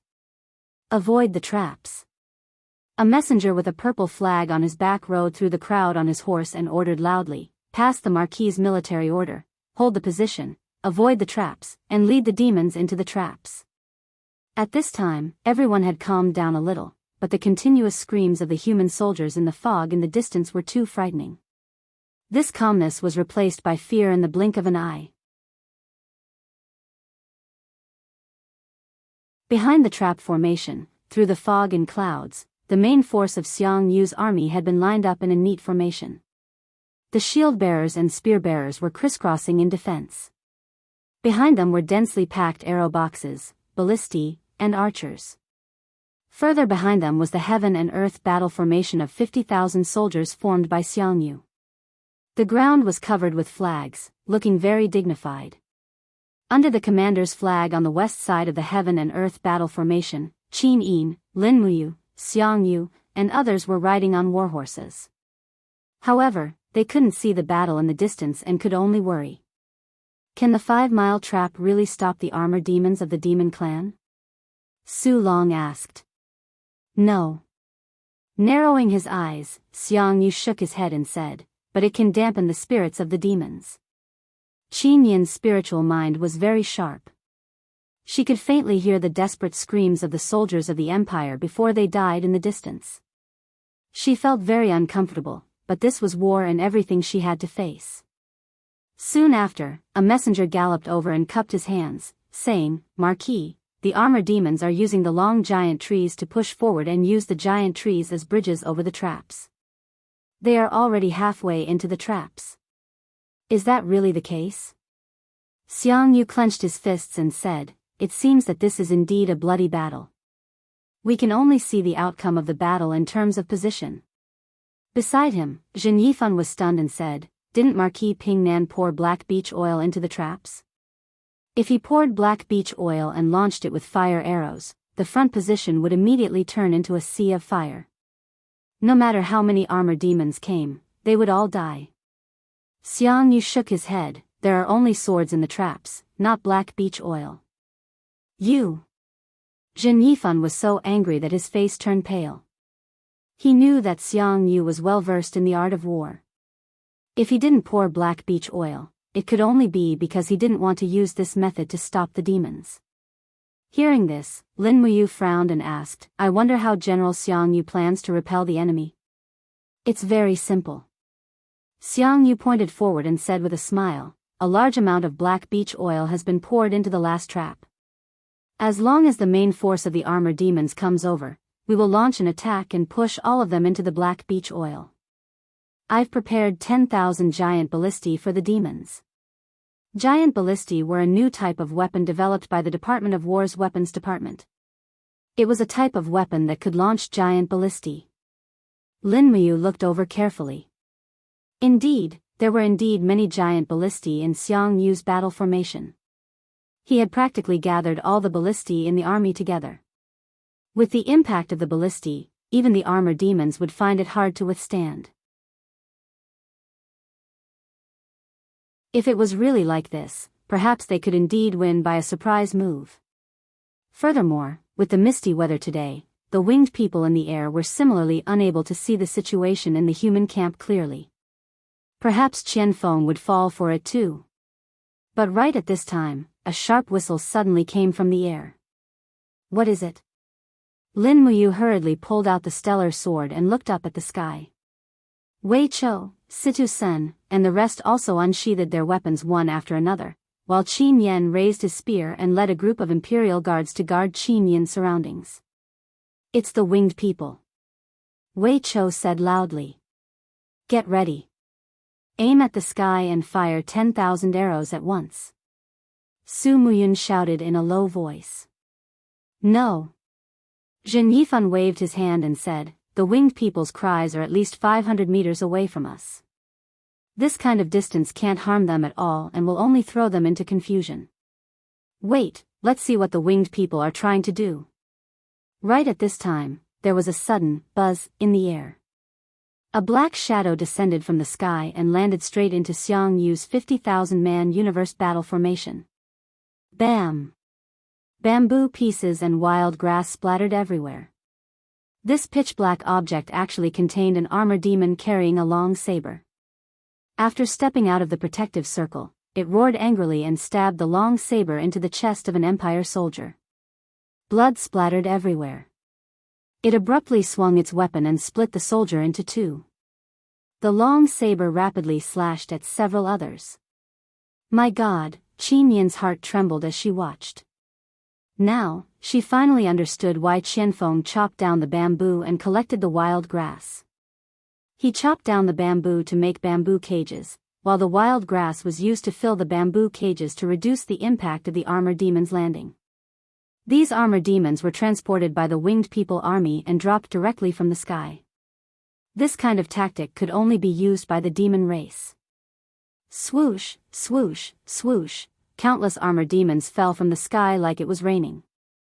Xiang Yu's soldiers were caught off guard, and many of them were directly crushed to death. Some of the armor demons that landed were injured, but their ferocity did not diminish. They waved their weapons and started killing indiscriminately in the crowd. Ludus! An armor demon roared angrily. Immediately, many armor demons dropped from the sky, charged straight at the giant ballista. Lin Muyu, Xiang Yu, Luo Xian, and the others all felt a chill in their hearts. This was how terrifying Qianfeng was. It was not that he did not know Xiang Yu's plan, but he knew that Xiang Yu was waiting for him with the giant ballista, yet he still managed to win by a surprise move. Buzz! Another huge object fell from the sky. It was an extremely powerful armor demon. It stomped on the bamboo cage and smashed it in the air. The long spear in its hand pierced toward Qin Yin's head with a cold gleam. "Your Highness, be careful!" Qin Yin hurriedly shouted. Qin Yin looked up. Her beautiful face was filled with coldness. She opened her palm, and a golden ice crystal soared into the sky. Sky Dragon Crystal. Bam! Amidst a loud boom, the armor demon was directly reduced to pieces of flesh and blood in the air. Blood rained down and splattered on Qin Yin's battle armor. Everyone was stunned again. No one knew what level Qin Yin's cultivation had reached now.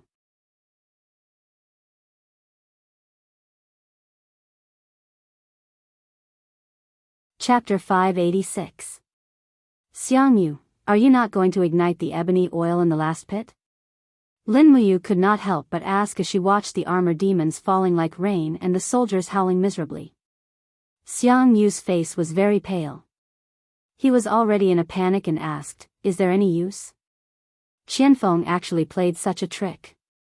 Goddamn Qianfeng, burning the ebony oil will be of no use now.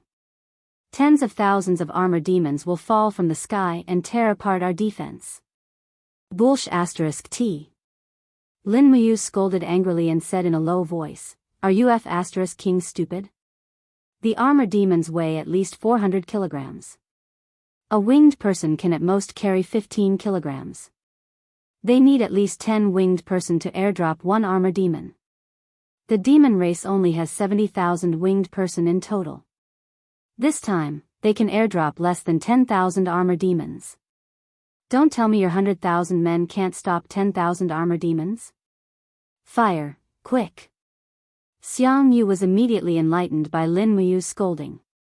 He hurriedly shouted in a low voice, "What are you waiting for? Fire!" "Yes, but..."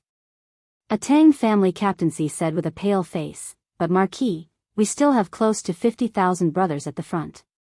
Once the fire is ignited, I'm afraid they won't be able to return." Xiang Yu hurriedly turned to look at Qin Yin with an extremely pained expression. "Your Highness, what should we do?" Lin Muyu said coldly, "The 50,000 men at the front have already been massacred. There are not many left. If we don't ignite the fire, they will all die for the country. But if we don't ignite the fire, the 200,000 armor demons of Qianfeng and Lei Chong will kill their way through the entire Canglin Valley. When that time comes, we will be waiting for the destruction of the country." Qin Yin gritted her teeth. "Fire." "Yes." In the sky, fire arrows were shot randomly. Not long after, the front was filled with flames. Armor demons that were charging forward fell into the fire pit, their cries soaring into the sky. Xiang Yu raised his spear and said, "Your Highness, I will personally go to battle." Marquis Pingnan, be careful." "Yes." Xiang Yu brandished his spear and shouted, "Brothers, follow me to fight." At this moment, the Qiankuan battle formation had already been penetrated by Qianfeng's airdrop tactic. Therefore, the Qiankuan battle formation could only be stabilized by the forceful impact of cavalries. At the same time, the greater part of those giant ballistae had also been destroyed. A large group of armor demons were covered with saber and sword scars. However, they were not killed. The sun rose, slowly dispersing the fog, greatly improving one's field of vision. In front of them was a chaotic battle, and the victor would not be decided in a short while. At this moment, a row of cavalrymen galloped over and respectfully reported to Xing Yifan, "Marquis, something bad has happened.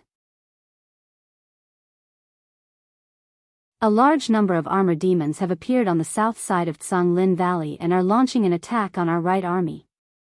Zheng Yifan's entire body trembled, and his face became somewhat pale. He said, give the order to defend against the enemy. The Divine Might Battalion must block the demons for me no matter what. Yes. Not long after, another group of messengers galloped over. This time, they were reporting to Su Rong. Commander, the demons have begun to attack our positions.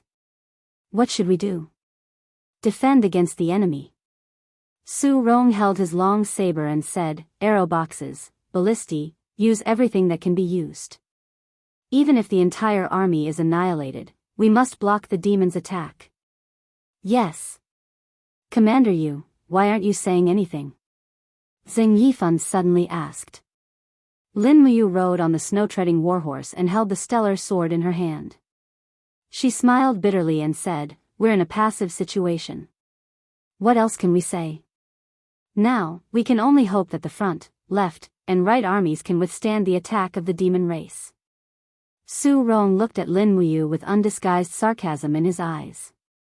He said, Commander Yu's Longdan army camp is known as the Empire's strongest army. But in the end, where is the Longdan army camp now?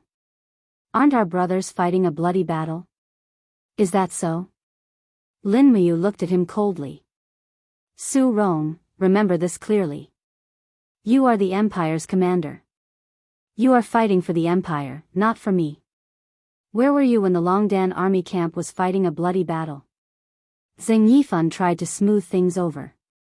All right, commanders, the Empire is in danger now. We should work together to protect the great Qin Empire from being lost. Qin Yin nodded.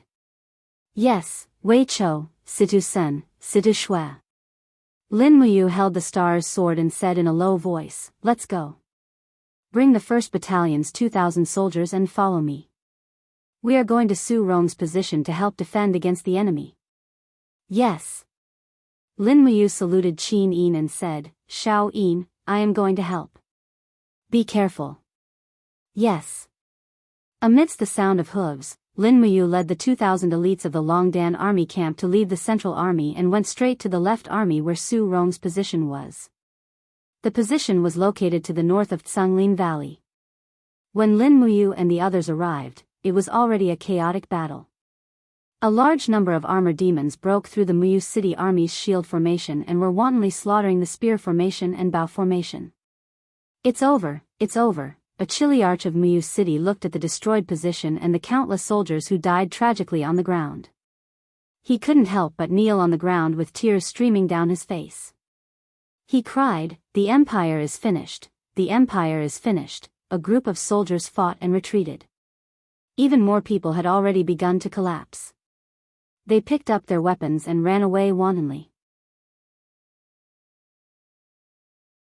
The appearance of deserters meant that the entire position was about to be routed. Lin Muyu took the lead and rushed forward. She shouted, where is the military governor? Why aren't you punishing the deserters? A fat officer's face was ashen.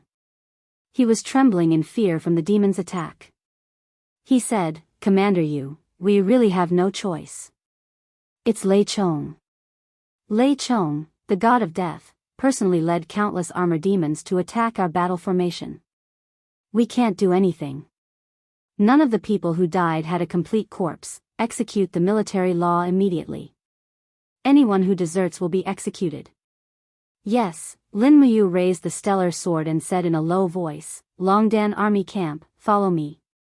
Bring back the morale. Yes. A group of people swept past like a gust of wind. The forest ground was not suitable for cavalry. Lin Muyu and the others all dismounted and carried their weapons as they rushed forward on foot. As expected, the situation in front of them was very chaotic. The Muyu City army had already been divided into small groups and were being quickly devoured by the demons. At this rate, perhaps Su Rong's 100,000 men would be killed in less than a day. Go! Lin Muyu used the fallen star steps and rushed forward like lightning. She waved her sword and shot through a group of armor demons like a bolt of lightning. Everywhere she passed, the armor demons fell to the ground. Just like the humans who had been killed, none of their bodies were intact.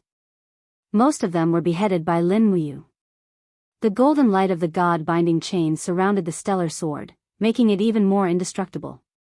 It could even cut the thick shields held by the armor demons into two. The Holy King realm opened up, shocking the group of armor demons to the point that they couldn't move at all. Ruth. A group of armor demons also noticed the arrival of Lin Muyu, a fierce general. They immediately raised their weapons and greeted her. At least 50 armor demons attacked with amazing power. But Lin Muyu's power was even more fierce. With a sudden shout, the two martial souls broke out of her body and successively merged into a new martial soul, the seven luminary celestial sword. The golden sword with the power to break the sky was concentrated around the stellar sword. Suddenly, it swept out. The wind was strong and the rocks were cracked. With just one sword, more than 10 armor demons were all turned into corpses. Damn, Situ-sen was dumbfounded. The armor demons were nightmares for others, but for Lin Muyu, the armor demons were slaughtered as if they were vegetables. Situ-sen was amazed. His long sword was flowing with the mind-changing formula Xian energy. His sword fell down and killed the armor demons that Lin Muyu didn't have time to clean up. Wei Chao's attack method was even simpler. He pulled the bow and shot arrows, killing the armor demons almost one by one. He was the best archer in the Longdan army camp.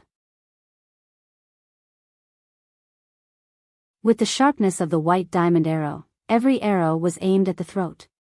It was simply a nightmare for the armor demons. At the back, a group of soldiers in the Longdan army camp raised their shields and formed a cone-shaped formation, stabbing forward with Lin Muyu. In terms of combat power, almost none of them could fight with the armor demons face to face. But in terms of the strength of the formation, few armor demons could fight with the cone-shield spear-wielding cavalry of 2,000 heavy cavalries, even if they didn't have mounts. Perhaps they were encouraged by the Longdan army camp. The scattered soldiers of the Muyu city regrouped to fight against the demon clan. Many of them were even announcing, "The Longdan army camp is coming. Lin Muyu is coming. The valiant dragon army is fighting side by side with us." Courage needed to be encouraged. In this way, the news spread from 1 to 10, 10 to 100, 100 to 1,000, and 1,000 to tens of thousands. Su Long army, which was about to collapse, gradually stabilized the situation. The arrow boxes on the hillside were also shooting arrows. The steel arrows kept penetrating the armor demons' bodies. In this kind of forced attack, although the armor demons were fierce, they still suffered heavy losses. At this moment, a heavy voice suddenly came from the crowd of armor demons, "Lin Muyu, go to hell." Boom! A blood-red light burst out from the crowd and formed the image of a warhammer. It suddenly fell among the cavalries with cone-shield spear-wielding in the Longdan army camp. Suddenly, more than a dozen soldiers were blasted into a pile of flesh and blood by the energy impact. Among the group of armor demons, a man in golden armor swooped down. Lei Chong. Lin Muyu would never forget Lei Chong's ferocious face. It was this demon general who had killed Du Hai, one of the white-robed imperial forest generals, outside Winter Frost City. He had also killed the commander of the Yangwei army, Marquis Wei Minyulan. "Use the heavenly book," Situ-sen shouted in a low voice. Suddenly, more than a dozen people launched the dark force of the heavenly book. For a moment, thunder, fire, and frost swept the crowd of armor demons. However, the heavenly book seemed to be unable to do anything to Lei Chong. His body was surrounded by a layer of gang force formed by the Master Devil Force, which completely ignored the power of the heavenly book. Roar! Lei Chong jumped high with the warhammer. Layers of the realm force kept binding Lin Muyu's body. This was the brilliance of Lei Chong. He knew how to use the realm force to confine the opponent and then launch a fatal blow. Among the armor demons, Lei Chong was the only one who could achieve such amazing martial arts attainments. However, how could the current Lin Muyu be that reckless kid from back then?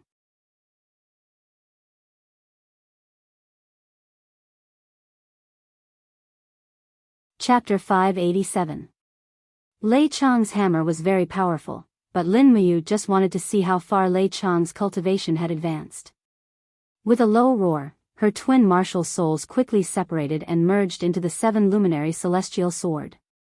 She held the star's sword with both hands and the power of the star's skill surged. The sword was covered with starlight. She directly threw the first appearance of starlight at Lei Chong. Bang! The star force and the guru demonic force surged and exploded, and a shock wave swept out. The surrounding armor demons and soldiers of the Empire all covered their faces. The impact of the fierce wind and the rubble was very destructive. Many armor demons in the distance even raised their shields and made a defensive posture. As if she had hit a cannonball, Lin Muyu was violently bounced back. Her arms were numb. My goodness, Lei Chong's cultivation must have improved again. Lei Chong's golden battle robe fluttered in the wind, and a trace of surprise flashed through his eyes. This blow was actually blocked by Lin Muyu. This little human gave Lei Chong another surprise.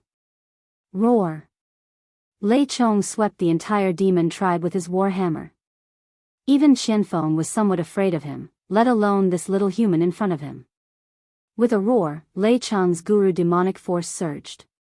There was a faint dark vortex dancing on his arms. His boots stepped on the rubble and rushed toward Lin Muyu. What greeted her was a heavy hammer. This hammer was simple and clear, but it was extremely difficult to dodge. Lin Muyu could not help but secretly complain. She gently opened her left hand, and a star ribbon danced in her hand. At the same time, a series of gourd vines broke out of the ground and entangled Lei Chong's feet. However, it did not work at all. Lei Chong's strength was too strong. The dense dark vortex between his feet directly tore all the gourd vines into pieces. The hammer fell from the sky and hit directly at Lin Muyu's head. The astral shackles suddenly spread out and bound Lei Chong's feet. Lin Muyu took advantage of the situation and swung her astral sword, blocking Lei Chong's hammer with a dang sound. The intense shock made Lin Muyu feel numb all over his body. His body was knocked to the side of the mountain rock. Lin Muyu maintained her calm. The king's battle flame surged under her feet. She stepped on the mountain rock with her battle boots and leaped into the air. She landed on Lei Chong's shoulder like an agile monkey. Lei Chong's body was really too strong, like a giant. The moment Lin Muyu landed on his shoulder, she let out a low roar. The gourd vines extended from her left hand and entangled Lei Chong's neck. The star's sword in her right hand shone brightly. The blood-red stardust turned into rocks and suddenly chopped at Lei Chong's neck. 5 mountains descend from the sky. Bang! The blade chopped at the dark vortex, and the shock made both of her arms numb. Lei Chong's protective gang chi was not ordinary. However, Lin Muyu did not believe it. She gritted her teeth and formed an iron fist with her left hand. With a whistling sound, she punched at Lei Chong's head. Boom! Lei Chong's body suddenly stopped. It was as if he was frozen. However, half a second later, a wave of fist energy dissipated from his head. Lin Muyu's punch still did not work. Instead, at this time, Lin Muyu suddenly felt a pain in her legs. Lei Chong had already grabbed her feet and thrown her from above. Bang! The golden light of the diamond amulet shone in all directions. Lin Muyu and her sword heavily smashed a whole rock. Stone chips flew up into the sky. The whole ground seemed to be shaking because of the fight between the two experts. Lord! Wei Chou and Sidu Shui were anxious. Wei Chou raised his hand and shot an arrow. However, he did not have enough strength. The arrow only caused a ripple on the surface of Lei Chong's protective gang chi. Before Sidu Shui could save her, Lei Chong roared and rushed over. His boots crushed the rock, and his battle hammer dragged a horrifying trace on the ground and swept across the broken rocks. Bang! With a loud bang, Lin Muyu was swept away. The golden gourd wall around her was about to break. The energy of the diamond amulet was also on the verge of collapsing. She flew out like a cannonball and directly hit the shields of a group of armor demons. The force was so powerful that the group of armor demons, who were born with great strength, actually fell down. Ruth! The group of armor demons roared and waved their spears, sabers, and battle hammers, as if they were going to dismember Lin Muyu. However, at this moment, the little human in front of them suddenly rolled a few meters away. She stood up in the air, and her palms were enshrouded with icy air. Suddenly, Lin Muyu passed through the crowd of armor demons. Snowflakes fell behind her. The next moment, nearly 100 armor demons around her were frozen into ice sculptures. 1 second later, all the ice sculptures were broken into pieces. The destructive power of the jade snow ice was truly shocking. Roar! Seeing that his subordinates were killed so cruelly, Lei Chong was furious. He rushed over with his battle hammer. His whole body was wrapped in a strong dark vortex, and the battle hammer fell from the sky. Clang! Lin Muyu blocked it with the star's sword. However, Lei Chong's speed was too fast. The battle hammer changed direction and swept horizontally.